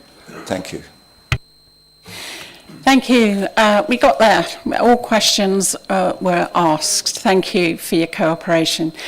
You may like to know, especially at the back of the room, we are actually reviewing our sound system. So hopefully it will be better for you at the back and we don't have to do sign language to each other. But thank you for understanding. Okay, moving on. Motions. 2 new notices of motion have been received in accordance with Council Procedure Rule 3. The time allowed for considering of motion shall not exceed 60 minutes. Would councillors please be as concise as possible? That should be a little thing from you, shouldn't it? Notice of motion regarding planning. I call upon Councillor Crittenden. Over to you. Thank you, Chair. I apologise that the motion itself is a little long, but it is also quite comprehensive, so without further preamble. The current Planning and Infrastructure Bill before Parliament includes new powers for the Secretary of State for Housing, Community and Local Government to make regulations concerning the delegation of planning decisions within local authorities and the size of their planning committees. The Government is currently consulting on these regulations. It is proposed that other than in particular circumstances, such as an application by the authority itself or by a councillor or an employee, councillors should no longer be able to determine applications for 9 or fewer residential properties or any householder or reserved matter applications. Major applications would only come before councillors by agreement of the Chair of Planning and a council's Chief Planning Officer. This proposal would remove the right of councillors in Thanet to call in any application on behalf of themselves or residents and mean that the majority of decisions will be made by officers without any public hearing. While officers already determine the majority of applications for practical reasons, this is because they are delegated to do so by councillors who can intervene to bring them to committee. Under the proposed arrangements, ultimate control would transfer from elected councillors who make decisions in public to officials who necessarily do so in private. Applicants would retain the right of appeal against refusal to the Planning Inspectorate. However, residents generally would lose their right to request consideration by Planning Committee prior to the Council's decision being confirmed, whether that decision is for approval or refusal. This Council recognises the contribution to economic growth that is made by an efficient planning process and the risk of some councillors choosing to make arguments at public meetings that have no practical validity in planning law for performative purposes and voting accordingly. However, it strongly believes that transparency and local democracy are essential to planning and that these require decision makers to be accountable to the electorate and the public's voice to be heard. This Council does not believe that the overall size of a local planning committee, which by law must be politically proportionate, is an appropriate matter for the government to decide, or that it has any significant effect on outcomes. This Council therefore asks the Leader to respond to the consultation on the proposed regulations, making a strong case that all applications should remain subject to call-in by elected councillors so that they and the interested parties can debate the issues openly as now, and that no regulation should be introduced about the size of planning committees. Thank you.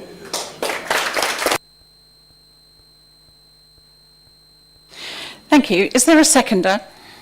Thank you. The controlling political group is entitled to reply. Councillor Everett. Thank you, Chair, and I thank Councillor Crittenden for her motion. As I've already said in response to an earlier question, I don't agree with these two proposals and I fully support the motion. I can confirm, however, that the Council will be responding to the consultation next week, and since this is an executive function, that response cannot be decided tonight, but we will publish it on the Council website. There's a third element to the proposals which would introduce specific mandatory training for councillors on planning committee. We already have a requirement for local training, so I've no objection to that.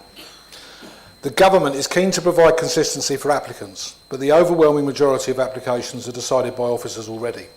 The key point is that councillors can and do call applications to committee when they or the public have concerns.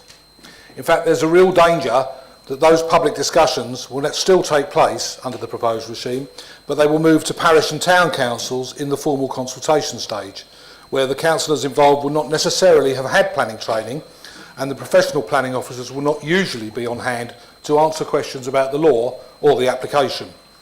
This will potentially bring elected town and parish councillors into unnecessary conflict with unelected officers who will become the decision makers in the principal authority, with the councillors at that level unable to intervene. The public will find that decisions on contested applications are made behind closed doors by people they don't elect and can't replace. I have every confidence in our planning officers here in Thanet, but we shouldn't put them in that position. Giving chief planning officers and planning committee chairs discretion on where larger applications are decided is equally unsatisfactory. In reality, it's often on the smaller applications where elected councillors are best placed to decide the weight to be given to conflicting national and local policies. Democracy is often untidy, but there are often applications where there is no right or wrong answer based on policy, and it seems to me completely wrong to ask an officer to make those decisions, regardless of the public appetite to hear the arguments. Neither is it credible to claim that delays to these smaller applications are holding up growth. The statistics and the number of appeals granted by the Planning Inspectorate don't support that. As for the proposal to dictate the size of planning committees, I find it hard to understand why that should be appropriate, as did the Local Government Association. This is a motion which I welcome and support, and I look forward to hearing other views. Thank you. Would councillors please note that in accordance with Council Procedure Rule 3.7, if it is not agreed to debate the motion, it will fall. If the motion is debated, there will be no vote on the motion. It must be referred to the Cabinet for further consideration, as responding to a statutory consultation is an executive function. Can I have a proposer and seconder to debate the motion, please? Thank you. Councillor Alban. Seconder. Councillor Crittenden. Thank you. Do councillors agree to debate the motion? Agree. Thank you. Who wants to go first? Councillor Alban. Thank you. Yeah, thank you, Chair. I think certainly for me, has been involved in planning for a number of years, both as an officer and a councillor. For ordinary Mr and Mrs Smith living in Thanet, the chances of them dealing with the planning process, they're probably only going to happen once in their life. And that once in their life is very, very important to the place that they live, or when they're living either side of, if they are living either side of a development application that's come in. So it is for our residents like that we need to keep it as close to home as possible, so that we can represent those people at council, at planning meeting, and not be overrun by government laying down the law locally, because this is for us to decide, not for government to impose on us. Thank you, Chair. Thank you. Councillor Pugh. Thank you, Chair. I completely agree with everything that has been said, and I will be brief. I think it's really important that we all support this, that the leader does take part in the consultation, or Cabinet does, when it goes to Cabinet after this, and decide to comment and take part in the consultation, because one of my main gripes is not just necessarily that the proposals want to shorten or reduce the number of councillors that sit on planning committees. I think that's irrelevant. I think when you compare us to other areas, actually the number of members we have on planning committee is actually quite concise. There are many areas where almost every single elected councillor sits on the said planning committees, and they have east, west, north, south ones. It just gets a bit nuts. But the main point I want to make is that the power for us as councillors to call in applications, I think, is a really important one for them to go to planning committee. We should never be here to frustrate processes. We're here to represent, to the best of our ability, our residents. And I think, as Councillor Alban has said, for many residents, they may only deal with the planning system once, and at that time it's a really important one. And we need to try and support them the best we can. But my main point is that, particularly when we call in plan applications, the power that members have to call in plan applications isn't preventing growth in the country. It's not preventing the growth of Thanet in a positive way. It's certainly not. I, for one, and Councillor Crittenden will probably attest to this, although she's probably far too polite, I turn up frequently at planning committee and I call in a lot of things to planning committee, not necessarily because I want them to be refused, but because I want them to be approved, because officers have recommended them for refusal, and they have very good reasons to do that because they're going by policy. But I feel that it's our role as councillors to sometimes include some of the emotion in that and understand that there are instances where we can advocate and push for an application to be approved, even if it is going against policy. So I just want to make that clear. I think it's a really important power that we have, and I support this completely. Thank you. Councillor Cupp. Councillor Cupp. Sorry, Chair. I was so inspired by Councillor Pugh's speech. I just think this is incredibly important, and I think that it's great that this motion has been brought forward, and it provides an opportunity for the leader to respond to this consultation. We as councillors are here for a reason, and I would argue that planning is quite a large percentage of that reason. Whilst I understand there are a lot of decisions that go on from the Cabinet, us, if you like, backbench councillors are often there to help those planning issues through, and a lot of residents come to us with concern, with a lack of understanding with the planning process, and it's right that we can be involved in that, and it's right that we can bring those decisions to a committee of people that have different experiences, bring different knowledge, and can bring different elements of where they live, different aspects of Thanet, and I think that's really important when it comes to deciding applications, because these small applications that may not seem significant nationally are incredibly important to our local residents, and I think that's part of the why we are elected as well. Thank you, Chair. Councillor Bayford. Thank you, Chair. As a previous member of our planning committee, I have seen how important the views of local residents represented by their ward councillors are in determining applications. And I therefore feel that it's absolutely right that we respond to this consultation and in the way that has been suggested. I very much feel that in the interest of democracy, it's very important that we keep our planning system as it is. Thank you. Councillor Bright. Kay Bright.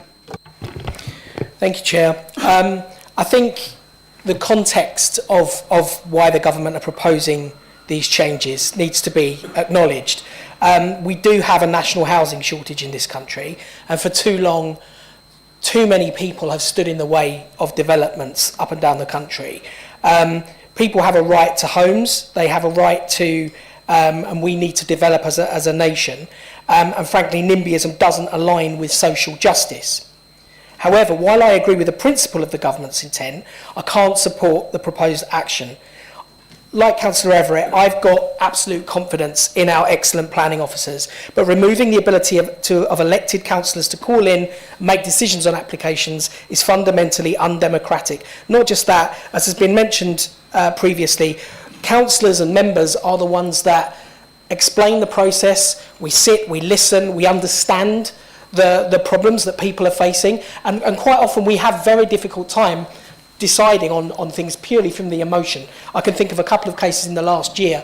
They're not thousands of houses, they're literally an extension on the back of a house, which has caused problems. And you take that out of it, you take that emotion and that empathy out of it, and it becomes very difficult. But I do want to add quickly that as members, we do have a duty to act responsibly and within the law.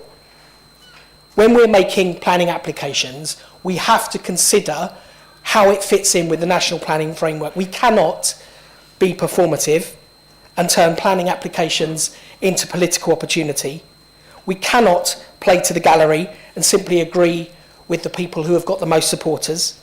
And we cannot simply obstruct all development just for the sake of it. It really matters, because if we stand in the way and we reject applications, we stand to lose economically and we stand to lose our credibility as a council. So I would just add to everyone in here who is on the planning committee that you must think very, very carefully before the next meeting about what your responsibility is to this council and to this council's reputation. In balance though, we need democracy and we need to support this motion. Thank you. Can I just ask, Councillor Davis, did you have your hand up? You did. It's you next. Thank you, Chair. I think we have a pretty strong consensus in this chamber regarding this matter, because this cannot be allowed and we must fight it, and thank you for the leaders' feedback and position on this, because we are elected representatives. That's the definition of who we are, and we are elected to represent the people in the community. And I think Councillor Bright mentioned small extensions and things that people are really invested in that make a massive difference to their quality of life. They're not jamming up the system, and sometimes they need really careful representation, because when you've got a confined space and people living on top of each other, a bad decision can really destroy the quality of life for people. And therefore, to remove the ability of us as elected members to represent those people who put their faith in us is nothing short of disingenuous, but it's typical of this government who think that they can impose on us. We are not Parliament, Westminster here, and I welcome the position of this administration, and I welcome this motion, and we will be supporting it. Thank you. Councillor Fellows. Thank you, Chair. Most of the points I was going to make have already been made, but yeah, as a ward councillor, I think the call-in function is important. I've called lots of applications to committee, and I come along to the committee and speak. And I think if we lose that call-in function, I think, as Councillor Pugh said, you know, sometimes we call them in because things are going to be refused. I'm not going to criticise planning officers. Sometimes they do get it wrong. And we get asked by members of the public to come and help them with those applications. I think it's important that that the calling function is there. So, you know, I brought applications along and they've been approved in the end where they were going to be refused. So I think that calling function must stay, and I will support the motion. I'm not sure if we are allowed to support the motion, but I support Helen's motion. Thank you. Councillor Austin. Thank you, Chair. Just wanted to say that in this corner we are very happy to support the motion. We understand where it's coming from. We agree with the previous submissions about the vital role of ward councillors in calling things in with their local knowledge and the work that they do with applicants. And we can't lose that. We have an excellent planning officers and we have an excellent planning committee. Let's stick with that. Thank you. Thank you. Councillor Towning. Thank you. It's not really just about calling in applications. It's important that the knowledge, the officers decide to decline an application, and then the applicant eventually wants to take that application to an appeal. Now that appeal needs to be backed up with a lot of information for the officers to justify why they have rejected it. And that's where the community and the councillor works with his community to gather that vital information, why that application or that appeal should be allowed or not allowed. And if we remove that knowledge that comes into the marketplace, the councillors don't know, the community don't know, we will lose control. So I believe that the motion that has been put forward, we all should support it. Thank you. Thank you. Councillor Wills-Goby. Yeah, Chair, and I'll only make a brief comment because I think Councillor Bright has made the point that I was going to make. There's a key part of this motion which is around performative purposes. And there is a reality, as Councillor Bright said, that the reason the government is looking to take these powers away from councils is because some councils act irresponsibly. And I don't sit on planning, and the only time planning usually pops up into my sort of consciousness is when there's usually quite a controversial planning application or there's a lot of furore. And I have to say that some of the people that have stood up and spoken from the opposition benches or who are going to be voting for this motion should read that part very carefully about performative purposes, because I think there have been some reasons given for rejecting applications that are not recommended by officers, are not part of the planning policy framework, and are in fact just people wanting to vote against something because they have loud supporters or a political base or just don't want to vote for anything. So that's an important bit, and I look forward to all of you who have said you're going to vote for it, voting for that part of the motion as well. Thank you, Chair. Thank you. Councillor Whitehead. Thank you, Chair. I think all of us as a council know that for a very long time now, a large degree of planning has been determined centrally. And so the input that we have and our community has is very, very limited to a large degree, because how we make decisions is determined by our planning framework. And the legislation as it stands, not only does it seem somewhat arbitrary and peculiar to be dictating the number of people that we have on planning, and I'm not sure how that links to any outcomes, to be honest. It seems to be completely topsy-turvy, because issues that we know are determined centrally, such as the numbers for allocations that can't be changed, those aren't things that are being taken away from us in that sense, even though there is nothing we can do to change those numbers. But we're losing the ability to deal with the very human part of planning. We're losing the ability to help resolve neighbour disputes. We're losing the ability to work to produce high quality smaller developments. We're losing that connection with our community. And with that, we're potentially losing a lot of skill, because although training is really important, and we're lucky enough to have very good training here, a huge amount of our ability as councillors who sit on planning comes through experience. We have to be looking at cases, and we have to be regularly looking at cases and deciding to gain that knowledge to be good at our roles. So I'm fully in support of this motion. I can't see that it will improve our performance as councillors. I can't see that it will improve our knowledge or understanding. It won't improve representation of local residents, and it still won't address the issue that we frequently come up against, is that there are things that we cannot change. Those things I would understand if they were removed from the process. The reality is we're removing things that actually can make a difference and that we play a very important role in. Thank you. Thank you. The next bit here says I'm supposed to ask Councillor Christian to read out the wording of the motion again. I'm not going to do that, but I am going to invite you to just say some closing remarks. Thank you. I've just been quickly making a few notes while people have been speaking, and this is brief. So, as already covered, the number of planning applications that are heard by Planning Committee is relatively small, and for Thanet, the gains in reducing that number are minimal.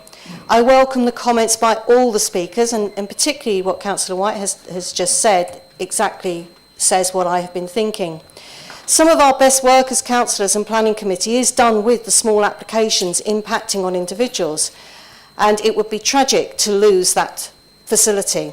And yes, Councillor Pugh, I do agree with your comments. It is important that we have the opportunity to interrogate officer recommendations, which are of necessity made in strict accordance with the legal guidance to which we all have to adhere, but often with the caveat on balance. And it is into that balance that Planning Committee steps. So I therefore just wish to reiterate the last paragraph of the motion, which is simply, we wish to ask the Council to ask the Leader to strongly respond to the consultation to the effect that all applications should remain subject to call-in by elected councillors with no regulations with regard to the size of the planning committees. Thank you. Thank you. Well done, everyone. So this motion will now be referred to Cabinet. Notice of motion regarding disability benefit cuts. Councillor Austin. Thank you, Chair. Members will have had a slightly amended version of the motion sent round to them. I apologise for the last-minute nature of the amends, but the last-minute amends happened at government level and then have been passed on to us. In bringing this motion, the Green Group recognises that our current system of support for disabled people does urgently need reform. But the government's reforms didn't start from a commitment to improving the system, but from making £5 billion of savings by reducing support for vulnerable people. This is wholly inappropriate. Last week's hasty changes left some things up in the air, but we do know that personal independent payment changes are now on hold, pending Stephen Tim's review, which will be co-produced with disabled people. Why it didn't occur to the government earlier that working with disabled people might be a good idea is mystifying, but it's good they're doing it now. People claiming the health element of universal credit, however, will now enter a two-tier system, with new approved claimants receiving only just over half the previous rate. A bizarre and arbitrary approach based again on finance, not on need. If £97 a week was needed this year, why would it not be needed next year? The DWP estimates 730,000 new claimants will now be an average of £3,000 a year worse off. Thanet has the highest proportion of residents claiming disability benefits in Kent and the second highest identifying as severely disabled in the South East. Unsurprisingly, our older demographic is a major factor, with Thanet's figures for serious disabilities in the 50-plus age groups particularly high. Benefit changes will disproportionately hit older residents with musculoskeletal conditions such as long-term back pain and arthritis. There are many such people in Thanet. At the other end of the age range, people under 22 are still unlikely to be able to claim this benefit. Professor Chris Whitty's report in 2021 showed the disproportionately high rates of poor mental health amongst young people in coastal towns like ours, and more recent research has highlighted our high poverty levels as a key factor. So a government strategy based on making young adults poorer seems hardly likely to improve things. Disability cuts will have devastating consequences here and across the country. For individuals, they're likely to mean reduced independence and worsened physical and mental health. For families, they'll tighten household budgets. For our local economy, the many Thanet residents working as carers, already amongst our worst paid but most vital workers, risk losing work. For councils, the Disability Policy Centre estimates that every £1 lost in disability benefits will cost £1.50 extra in care costs. Even for district councils like us, knock-on effects like missed or late rent, council tax or other payments are likely, and for the NHS, the long-term strain will be severe. This legislation has huge implications for residents in Thanet and beyond, so I urge you to vote to debate this motion. Perfect timing. Thank you. Can I have a seconder for this motion, please? Thank you. Chair, can I raise a point of order? Yeah. I just wanted to check. So this is the amended motion that Mr. Hughes sent out. That's it. Just what was circulated, nothing else. So all of the pre-stuff is now out of it. Okay, thank you. So the controlling political group is entitled to reply. Councillor Everett. Thank you, Chair. Thank you, Councillor Austin, for your motion. I know that there was widespread concern among disabled people and others in Thanet, including Labour councillors, about this legislation as it was originally drafted. I'm not going to defend the bill as it came forward last week. More than 100 Labour MPs signed the original reasoned amendment to ensure it would not pass in that form, including East Thanet MP Polly Billington. But let's be clear that the cost of health and disability benefits has been forecast to reach £70 billion a year by the end of the decade. This is equivalent to more than a third of the NHS budget and more than 3 times as much as is spent on policing and keeping communities safe. That's the moral case for change, because we have a broken system. But change must not mean removing essential support from disabled people and pushing them into poverty. Councillor Austin's original motion was submitted on the basis of the original bill, and she talked extensively about cuts to personal independence payments. Ministers had already scrapped a proposal to tighten PIP rules for existing claimants and also delayed changes for new claimants until after a review by Stephen Timms, the Minister for Social Security and Disability. Yesterday, Stephen Timms accepted Labour MP Marie Tidwell's amendments, ensuring that a series of protections are put in place, with any future proposed changes to PIP being co-produced with disabled people and experts, ensuring that the review works with a Disability Co-Production Task Force, which will have a majority of representatives who either have a disability or are representatives from disabled people's groups, and that the conclusions of this work and the proposed consultation will be based on consensus and central to the legislation that follows. I do appreciate that Councillor Austin has been trying to hit a moving target with this motion, but respectfully, in important respects, she's missed. Because the bill passed last night, and it did so with the support of Marie Tidwell MP, whose own commitment to supporting people with disabilities can hardly be questioned. Many Labour representatives, including some within our group, have extensive experience of disability, the difficulties of accessing work as disabled individuals, the challenges of the current assessment systems, and the lack of support for them within society to lead the lives they want to lead. Those representatives have been working hard, both internally and externally, to ensure that essential modifications were made to the bill. And although I think we all recognise that this is something that needed to happen at the very start of this process, those who have been working to address the issues will continue to do so to ensure that the outcome is one that genuinely supports the disabled community. While Councillor Austin has been writing and rewriting her motion, the Deputy Leader has been holding in-person and telephone surgeries to support residents who were worried about the potential effects of the legislation and to help them produce responses to the consultation, as well as supporting disabled councillors and MPs as they do their best to support the disabled community and ensure that positive outcomes come from the final version. That's practical help for the people who need it. We can offer public commentary on decisions already taken at Westminster, but if the government hasn't got the message at this point, then realistically I don't think it's going to respond to a debate in this chamber. It will just be a platform for political point scoring, and the inclusion of disabled people within our society and within the workplace for those who want to access work is too serious an issue to be used politically, especially when there are those within this chamber who know the reality of that life far too well. I'm aware a reduction in the health-related element of universal credit for new applicants is still part of the bill, but there is also a £1 billion commitment to get long-term sick and disabled people back into work in the recent spending review. Co-production and ensuring that we see genuine societal change and inclusion through that spending is the goal, but that again is something that has to be addressed within the process. Any policy response from this council needs to be calibrated in terms of the outcome, not based on a worst case scenario. But of course we will work to mitigate any impacts that do increase poverty, as we do to support residents now, whether they are disabled or not. Labour representatives will continue to fight to ensure that the eventual outcome of this bill are led by the disabled community for the benefit of the disabled community, and all members are very happy to speak to those members and join them in supporting that work. Would councillors please note that in accordance with Council Procedure Rule 3.7, if it is not agreed to debate the motion will fall. If the motion is debated, there will be no vote on the motion. It must be referred to the Cabinet for further consideration as it is an executive function. Can I have a proposer and seconder to debate the motion, please? Thank you. Proposed and seconded. Thank you. Do councillors agree to debate the motion? Okay, show of hands, please.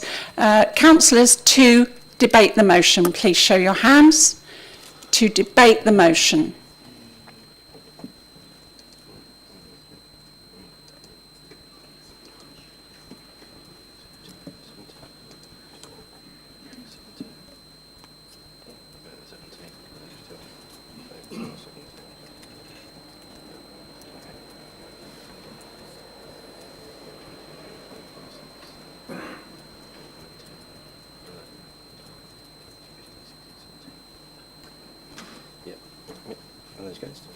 Thank you.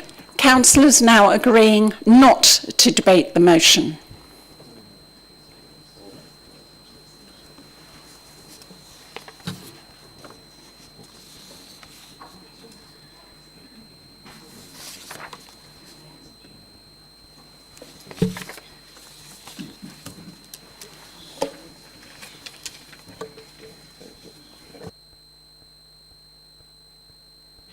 Any abstentions, please? The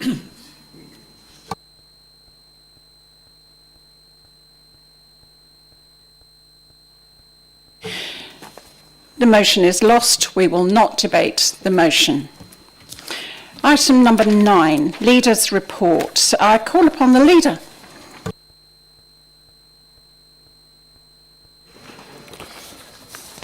Thank you, Chair. As this is the first opportunity that I've had at Council, I'd like to welcome the new leaders of all the other 3 political groups to their role. Councillor Davis is the 5th Conservative leader here in 6 years, and as far as I'm aware, none of his predecessors have left their role at their own instigation, which might tell a bit of a story. The Greens and the Thanet Independents are also on their 3rd leaders in that time, and I look forward to hearing from 2 of them shortly. I think it's right to start by sending condolences to the family and friends of the young man who died following the event at Dreamland on June the 28th. Of course, I recognise the public concern this has caused, but it is not this council's role to investigate the circumstances of that death or to speculate publicly about it. The Safety Advisory Group has held a debrief with the relevant emergency services, and should there be a request for a licence review, then we will consider any evidence provided to support the need for one. What we do know is that Dreamland closed the event shortly before 6 o'clock because visitors were struggling to cope with the heat. The warm weather has brought other challenges, including the recent outbreak of antisocial behaviour, particularly in Broadstairs the same week. Although the Council plans and coordinates with Kent Police, British Transport Police, South Eastern, the RNLI and others throughout the summer, it is clear that police resources were inadequate to deal with the initial outbreak. I wrote to the Policing Minister to ask for more support, and I know that Polly Billington MP is making similar arguments to government. Cabinet members, Councillors Keane and Bright, represented the Council at a well-attended public meeting on this issue, organised by the MP in Broadstairs last Friday, and Councillor Bright also joined her when she toured businesses in the town the previous week. Last week saw the announcement of the Summer Streets Initiative, which included the deployment of more police resources to Margate and Ramsgate. It's clear that this extra support needs to be available to Broadstairs too, and we will be pressing that case. Later this month, Cabinet will consider the reintroduction of the alcohol and antisocial behaviour PSPO to cover our towns. I hope this time around it will have the support of all parties on the Council, including their new leaders. It clearly has the support of the police. Of course, the good weather brings more people to our beaches and more trade for our businesses, and another familiar problem is the amount of litter and rubbish left behind. We've made considerable improvements in recent years, providing more bins, more signage, more interventions and more people cleaning the beach, as well as continuing to benefit from the work done by a number of volunteer groups. Our cleansing teams cover the 5 main beaches from very early each day. We acknowledge that this means there will usually be a period at the start of each day when there is litter on the beach, because otherwise we wouldn't need to deploy them then in the first place.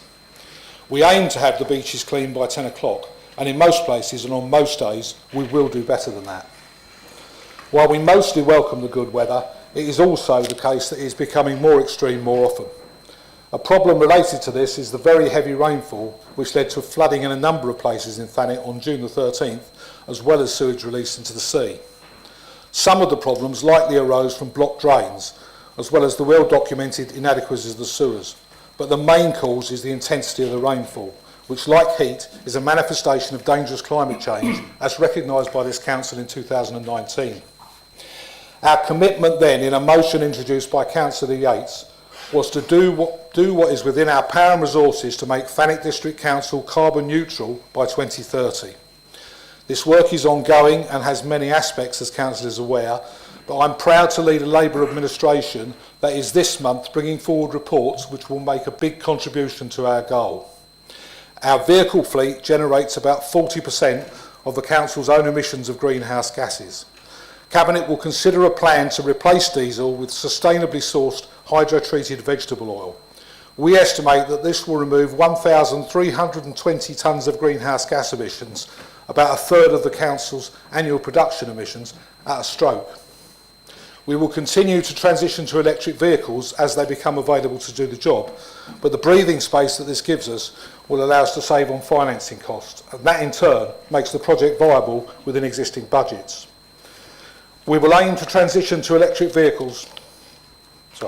Secondly, Cabinet will consider the £3.25 million project for decarbonisation measures at the Gateway, Ramsgate and Hartstown Leisure Centres and the Kent Innovation Centre, which it is estimated will save 257 tonnes of emissions annually and includes the installation of 15 air source heat pumps.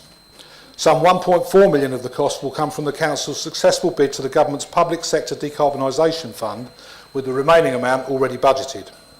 There will be significant savings in energy usage to mitigate borrowing costs. These major initiatives fit squarely into the Council's corporate priority to protect our environment, and which was also our commitment as Labour candidates in the 2023 election. The Labour group at TDC stands by that commitment and is delivering on it for Thanet. Others want to pretend that climate change doesn't need to be tackled, or they now say that net zero is too difficult. That's not true, and it's not good enough. Another item on the Cabinet agenda will propose to introduce a full recycling service to the third of Thanet households which do not currently have one by the end of March 2026.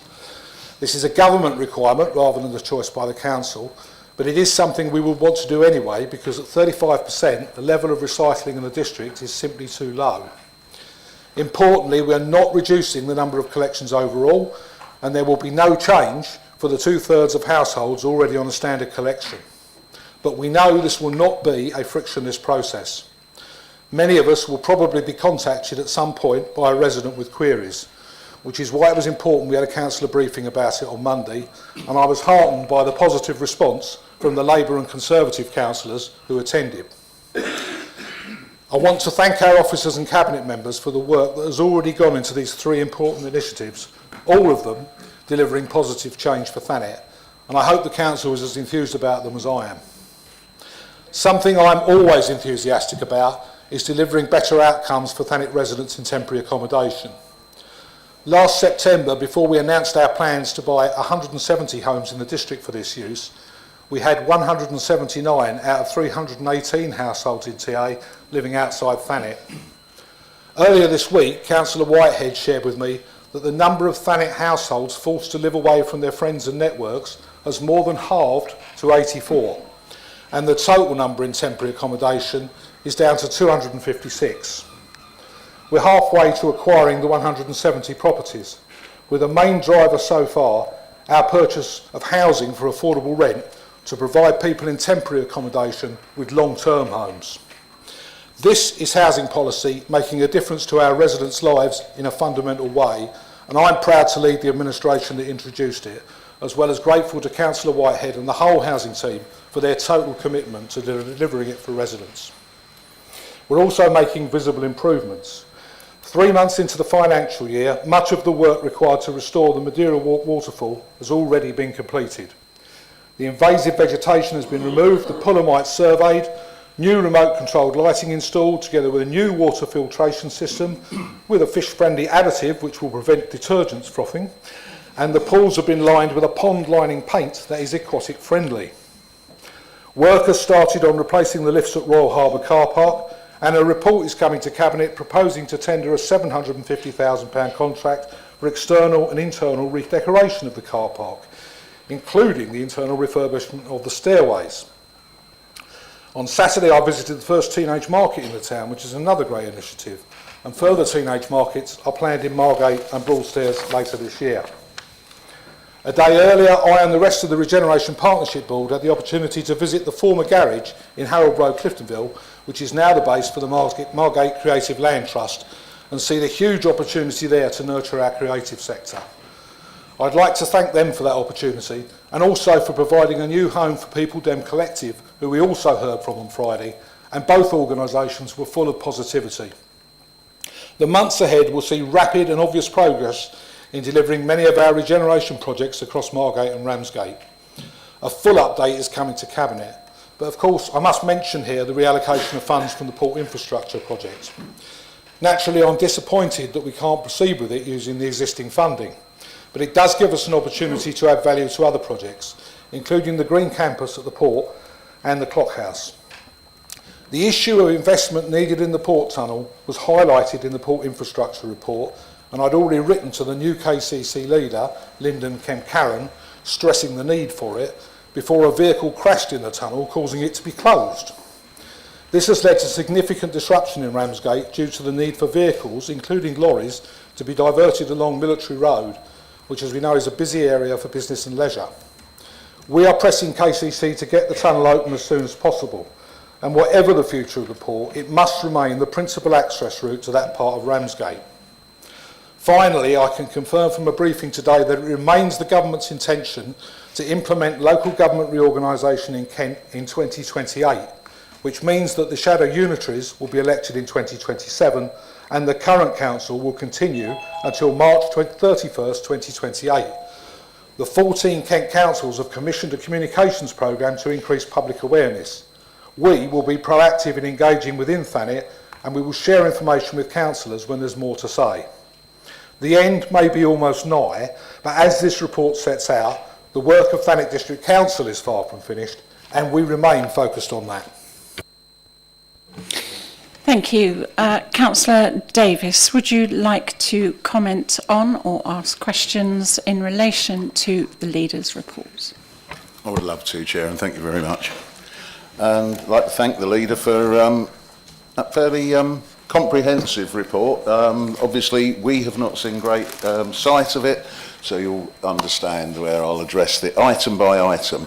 Thank you very much for your kind comments. It's interesting what you said about our statistics, and I think that shows just how democratic we are as an organisation. That at our AGM, we have an election for the Leader for that year, so it's quite normal for us to change, move on and have a refresh, and thank you for your compliments there. With regard to the Dreamland event, what a horrendously sad state of affairs, and I don't think we need to labour too much on it, other than perhaps to say that I personally think there has to be a review of what type of events Dreamland's suitable for, just because of its specific physical restrictions and things, and having high energy events and so on probably, as I said in the interview, wasn't the greatest idea to do that in the middle of an amber health alert. But it was the decision, obviously, of the operator, but maybe we can look at mitigating that sad death. And also, I'd like to mention the two lads that we paid tribute to who were killed in the Air India crash from Ramsgate the other week. This community has taken it on the chin a little bit in terms of public disasters. And I mean that in the most positive way, and thoughts are with all those affected. Antisocial behaviour issues and elsewhere. Again, as I said, there is absolutely no justification for the terrible scenes that we saw, particularly the running battles in Broadstairs. I believe the same happened here. I didn't see video of it. However, it is important that we work collaboratively with the police, and for the record, we welcome, and we have said this all along, the PSPO. Nobody is trying to stymie anything. Our own monitoring officer took the decision to withdraw the previous PSPO, and I think this is important because there are people on the other side of this chamber trying to politicise this. It is not political. It is not a political thing, but if the thing isn't fit for purpose and this council stood to lose a vast sum of money... Excuse me, Chair, can you ask Scrabby Do here to be quiet when they're speaking, please? I'll continue, Chair. I'm happy to continue. It is simply politicking to criticise those members of the Overview and Scrutiny Committee who quite correctly forwarded the observations of 22 King's Councils, which is the legal body that supports the free speech unions, paralegals, on a non-political basis. So I think it's about time we stop the nonsense of all trying to be cleverer than we clearly are, and let's get on with business. Let's get a fit-for-purpose PSPO, and let's stop also imagining that the PSPO has any bearing on police performance. They don't need a PSPO. That is for our council officers to issue tickets and perhaps support the actions. But Kent Police, they have their own legislation, and it's either a police matter or it's not. So let's stop the wailing and gnashing, shall we? With regards to flooding issues, multiple reasons. We have climate change, we have the terrible storm events, we have blocked drains all over the show because the gully suckers haven't done them for ages. I think it's just an ongoing problem that everybody needs to perhaps start looking at how we can make mitigations, get the drains cleared, lean on KCC, but also encourage ourselves and people to be a bit more mindful about how they block things and so on. I wouldn't like to comment on the bin store that floated down Ramsgate High Street during the storm, but obviously that wasn't particularly secure. So, anyhow, with regard to council action on net zero, I myself and others are on Councillor Yates' climate change cabinet advisory group, and I'm pleased to say that we've got a meeting coming in August where we will continue to explore positive options, hopefully along the lines of solar panels and so on, as Councillor Bayford has been promoting. The recycling changes, that's going to be interesting. Some love it, some don't. I personally think it's great because it's simpler, and therefore it makes it more accessible to people, and it also means that people that haven't been able to have a recycling collection under the current system will. I understand that benefits this council in terms of revenue, so I believe it's therefore to be welcomed what's happening there, and well done to all concerned. Madeira Waterfall, again, so pleased to see this because this has dragged on for years. There was, will it go to RTC, will it come back? At least it's now being dealt with.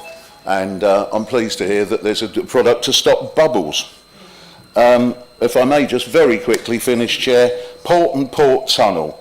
What a horrendous scenario to find ourselves in, and I am aware that it is not our problem that caused this.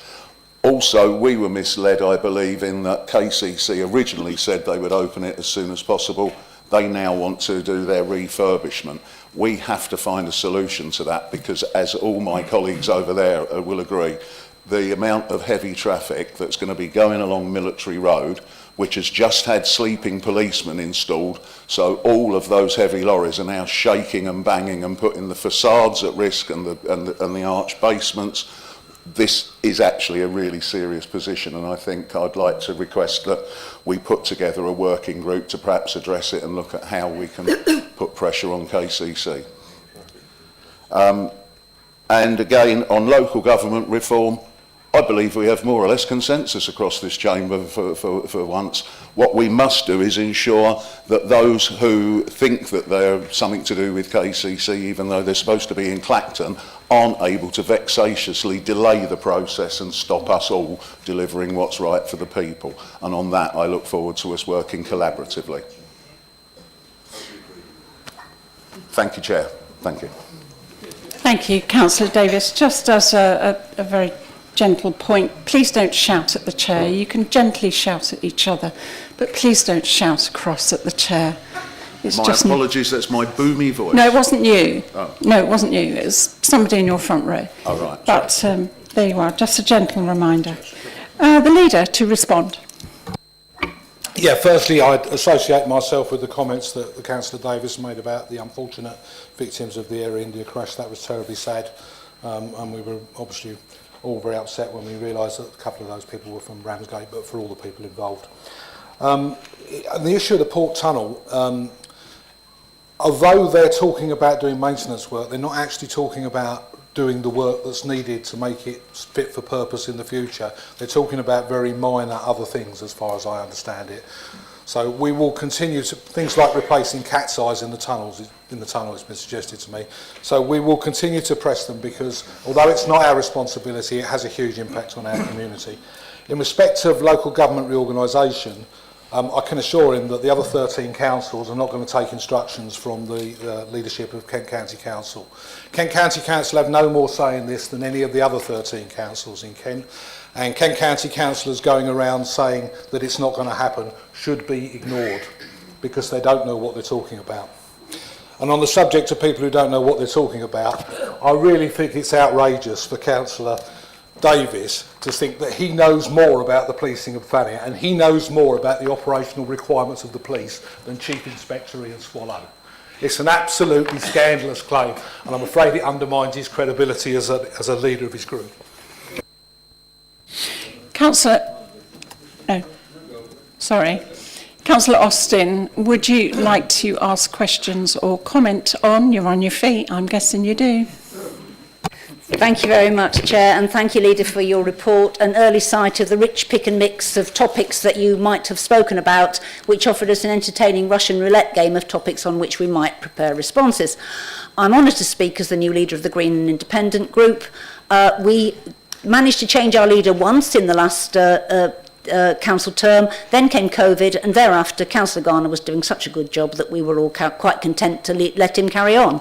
Our thanks to him, but it's good to have a change, and we think it's good to have at least one female group leader on this council again, so onwards and upwards. All our thoughts are with the friends and family of the person who died at Dreamland and the 2 Ramsgate residents who died in the Air India crash. I hope we can continue doing everything in our power to ensure the safety and well-being of all who choose to visit our festivals, our music and hospitality venues. We also deplore the antisocial behaviour in several parts of Ramsgate in recent weeks. Events in Broadstairs were particularly shocking, and we're grateful for all the work done by the Town Council, the Town team and members of the community to address the aftermath and engage with the police and other agencies on what went wrong and how to stop it happening again. We were pleased our East Thanet MP held a public meeting, but mystified at the exclusion of those same councillors who'd done so much in the early days after the events. If this had been Ramsgate, I'm perfectly sure our chair would have strongly queried this, and rightly so. If we're going to combat antisocial behaviour effectively, we must all work together with our communities across political and organisational divides, sharing information and taking everyone's contributions on board. In Ramsgate, for example, where our regular street drinkers often monopolise spaces in the town centre, the Crime Stoppers WhatsApp group set up by Councillor Wing has been really effective in helping traders and residents communicate with each other when problems arise and report to the police and other agencies promptly. We're all looking forward to the PSPO being in operation again and hope nothing will happen this time round to prevent its adoption. On the positive side, we're delighted to see progress on regeneration projects across Thanet and on long overdue works like repairs to the Madeira waterfall and replacing the lifts in the Royal Harbour car park, which have been out of commission since the last administration, and it'll be lovely not to have to send my regular chasing emails to Councillor Bright. If we can just now resolve the ridiculous standoff over Ramsgate's Eastcliff lift and make some progress there, our cup will be running over, hopefully unlike the waterfall. We're delighted to see that we continue our commitment to net zero and sustainability and welcome the improvements, particularly on the fuel for the fleet, which will have a significant impact. We want to congratulate Councillor Whitehead and officers on the success of housing policy, particularly around temporary accommodation. This is really encouraging and we're delighted to support that. I wanted to second your comments on the success of recent public events in Ramsgate, Leader. Being amongst the crowd to see the little ships off to Dunkirk at 5:30 a.m. brought a tear to my eye at the courage and determination of so many ordinary people who saved thousands of lives. Less emotionally, Ramsgate Day and the Teenage Market went really well and were great to be part of. The atmosphere was joyful and upbeat, symbolised by the introductory singing session that I happened to be part of as part of a very inclusive and very amateur singing group.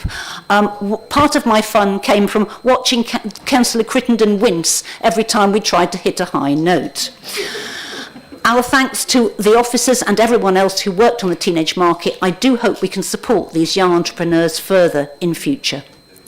To make these events happen, Ramsgate Town Council worked in partnership with many other bodies, TDC included, which brings me back to local representation and partnership. Sadly, the government seems somewhat intent on creating a democratic deficit through new planning rules that we discussed earlier, larger unitary authorities, and abolishing the committee system.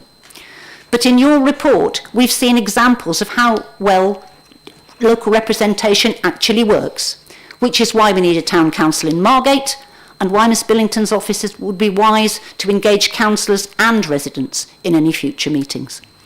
Finally, please note that I've managed a whole response without mentioning litter, something those who know me locally as the rubbish lady wouldn't have expected, but I'll save that topic until next time.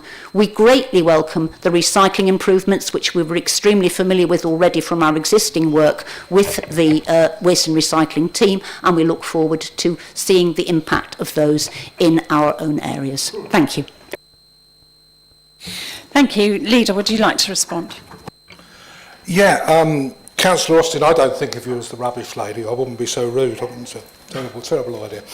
I have to say, in terms of the public meeting which took place, the admission policy had nothing to do with me. It wasn't my meeting.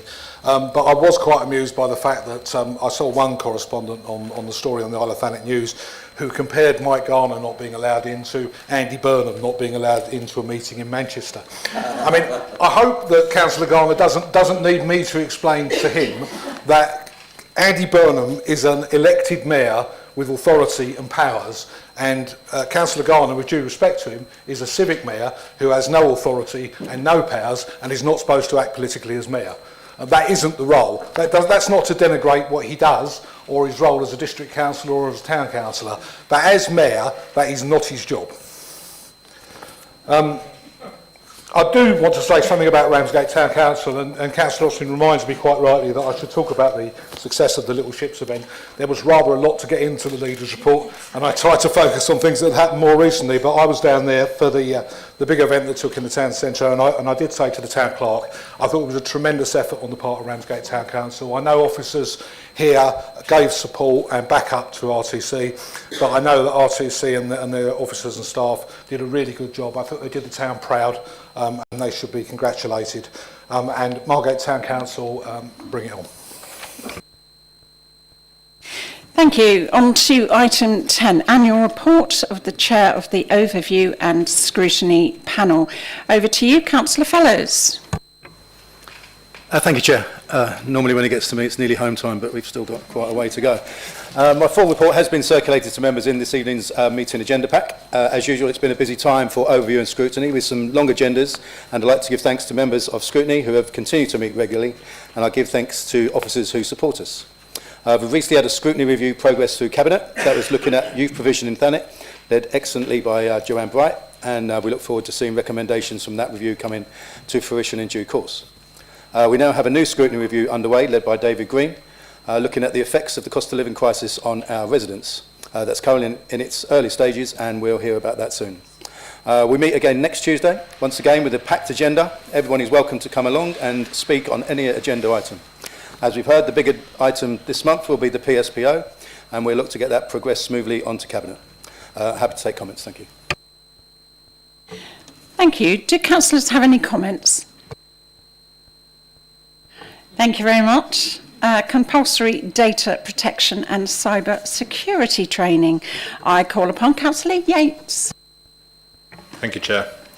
So tonight, to keep it brief, it is recommended that full council consider the proposal that change be made to the Council's constitution, making it mandatory for all councillors to attend annual training in relation to cybersecurity and data protection. I move the recommendation. Thank you. Thank you. Can I have a seconder, please? Thank you, Councillor Orban. Do councillors agree? Thank you. Item 12, Warm Homes Local Grant. Councillor Whitehead, please. Thank you, Chair. The Warm Homes Local Grant, otherwise known as WHLG, is a government-funded scheme with the ambition of upgrading 5 million homes over the next 3 to 5 years to both cut bills for families and deliver warmer homes to reduce fuel poverty. It will also help with reducing carbon emissions in support of the net zero target by 2050. Following a rigorous bidding process, Thanet District Council has been awarded £1.5 million in grant. Acquiring and being awarded these grants is an essential and time-consuming process for officers, and I thank them for their diligence in securing this. The Warm Homes Local Grant is a fully funded scheme for eligible owner-occupiers. Landlords can apply for one property to be fully funded, and all other properties will require a 50% landlord contribution. The aim of this is to improve private sector accommodation for Thanet residents. The cost caps involved are £15,000 per home for energy performance upgrades, such as insulation, and £15,000 per home for low carbon heating, such as air source heat pumps. This means that a possible £30,000 can be applied for per home, and these figures can be averaged out over the funding period. We are a member of a framework that enables us to call off an established installer via a direct award, subject to council and compliance with framework conditions. This ensures that the grant goes where it needs to, rather than potentially losing funding and time through procurement processes. Council is being asked to agree that the Warm Homes Local Grant funding is added to the capital programme. I move the recommendation set out in the report. Thank you. Can I have a seconder, please? Thank you. Do councillors agree? Thank you. Item 13, Community Governance Review for Margate. Councillor Everett. Thank you, Chair. This report gives the Council the opportunity to agree to undertake a community governance review with a view to creating a parish council for the unparished areas of Margate.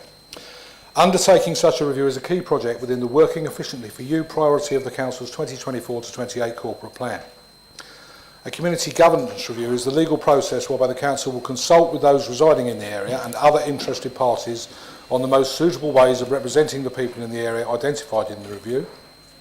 As many of you will know, the Local Government Boundary Commission for England have recently completed a review of the ward boundaries in the Thanet district. However, they did not lay their final report before Parliament due to the uncertainties of local government reorganisation, meaning that the review is effectively paused indefinitely. If this review had been laid before Parliament, then any community governance review would need to be conducted using the new boundaries. As it is, the community governance review will proceed using the existing boundaries. There is, however, a risk that if the LGBCE changes its mind and lays their report before Parliament during our community governance review, then it would mean that the community governance review would need to be restarted using the new boundaries. The Council commissioned legal advice to help us understand the implications of the process the LGBC has followed, and this is the key reason why this report is being tabled to full Council at this point. As a result of that legal advice, we know that the quicker we can complete the review, the smaller the window of opportunity for the LGBCE to implement their review, and the lower the risk of us having to potentially start the process again. The costs associated with the review process are expected to be in the region of £40,000. This will cover primarily distribution and printing costs alongside external advertising for the consultation. Other associated costs, including officer time, will be absorbed within existing budgets. We've been talking about a Margate Town Council for just about as long as I've been a councillor in this chamber, and I think that the successes of Ramsgate and Broadstairs Town Council over the years and the things that we've been discussing this evening demonstrate that Margate is missing out. And I think with the reorganisation into unitaries, it's absolutely imperative that we get on with this process now. I fully support it. So I move the recommendation to undertake a community governance review to consider the creation of a parish council based on the unparished areas of Margate. Thank you. Can I have a seconder, please? Thank you. Do councillors agree? Thank you. Birchington Parish Council, call upon the Chief Executive, Colin Carmichael. Thank you, Chair. Unusually, this is a report from me as returning officer to Council, so I've agreed with the Chair that I should introduce it, really unusually, and to try to answer any questions. The report outlines the details of a mistake made in the organisation of the election to the 10 seats on Birchington Parish Council in May 2023. This is an error that I've never come across before in 29 years of being a returning officer, and I shared the details with the Electoral Commission, who've also never come across it. It's fairly unusual, probably setting case law. In such circumstances, the law requires the relevant district council, in this case ourselves, to take a decision on what should be done. We therefore took legal advice about our options. If there's good news in this case, it is that the legal advice is that the election is able to be deemed as valid, and that consequently all decisions so far taken, and which may be taken by the parish council in the future up to the next election in May 2027, are lawful. And that's a relief for all of us concerned. I've shared the legal position at a meeting with the parish councillors and our own councillors, who are councillors for the Birchington wards. The key question for us, therefore, is whether to require an election to be held on a date of our choosing, or whether to allow the parish council to continue without an election up to 2027, unless a vacancy occurs. The pros and cons of those options are contained in the report, and I won't go through them now. If you agree that we should not impose an election at this stage, it is possible that no vacancy will occur before the cut-off date leading into the next election. If one does occur, and if it's contested, my proposal is that the costs are shared between the parish council and myself, given that it was a failing in the election process that has led to this position. I suggest that it's fair for the parish council to bear half the costs of any election that arises from a vacancy, as those costs would equate roughly to what the parish would have had to spend on a by-election in one of the two wards. So that second option is therefore my recommendation to Council. Thank you, Chair. Thank you. Can I have a seconder, please? Thank you. Do councillors agree? Point of order. Okay. Point of order, Chair. Yeah. I don't think the Chief Executive can propose something. I think you have to propose it.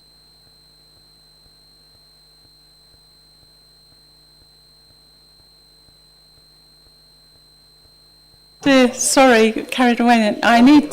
You'll propose it. Now I need a seconder, please. Thank you very much. Thank you, Councillor Bright. Thank you. And we move on now to report. Oh. Do you? I didn't ask the question. Thank you very much. We all agree, I think. Report to Council on an urgent decision under Rule 20.3 of the Access to Information Procedure Rules and Rule 15, brackets, is that a Q or an O? Oh, thank you, of the OSP Procedure Rules. I call upon Councillor Everett. Thank you, Chair. This report notifies the Council of the use of powers to take an urgent decision by the Chief Executive under Rule 20.3 of the Access to Information Procedure Rules and Rule 15Q of the OSP Procedure Rules as set out in the Council's Constitution. The Council's Constitution allows for urgent key decisions to be taken by the Chief Executive following consultation with the Chair of Council, who must agree that the decision proposed is reasonable in all circumstances and to it being treated as an urgent decision. There is also provision for urgent decisions to be exempt from call-in where the decision is urgent and the call-in process would seriously prejudice the Council's or the public's interests. The Chair of Council has considered this decision and accepted the reasons for urgency and for exempting call-in. These relate to serious health and safety issues found within Building 4015, the old departure lounge at the Port of Ramsgate, when a recent scheduled health and safety visit was undertaken across the port and harbour. Building 4015 has been vacant and decommissioned for a number of years. Previous routine asbestos surveys have identified the presence of asbestos containing materials within the building, and in particular the ceiling. At the latest health and safety site visit, it was identified that the condition of the asbestos containing materials within the building and the building structure had significantly declined and thus increased the risks associated with the building. Specialist advice determined that the full demolition of the building is the safest option for the Council. The Council shall remove the asbestos and demolish the decommissioned building to remove this life-expired asset and the risk presented by the asbestos in the building. The cost of the work has been estimated at £230,000, which is below the key decision threshold. However, with contingency for unidentified costs, the total expenditure is likely to rise to approximately £250,000. The works are to be undertaken as part of a wider capital scheme to demolish the building. The existing £350,000 capital building for the relocation of Port Workshop will be repurposed to fund the demolition of Building 4015. This will be achieved by environment of funds from the former to the latter scheme. This budgetary adjustment is not anticipated to impact the workshop's project's delivery, as its progression is linked to the wider port delivery project. That's my report. Thank you. Thank you. Can I have a seconder, please? Thank you. Rob Yates. Do councillors agree? Thank you very much. You know what that means. We're at the end of the meeting. Well done, everyone. Thank you for your cooperation.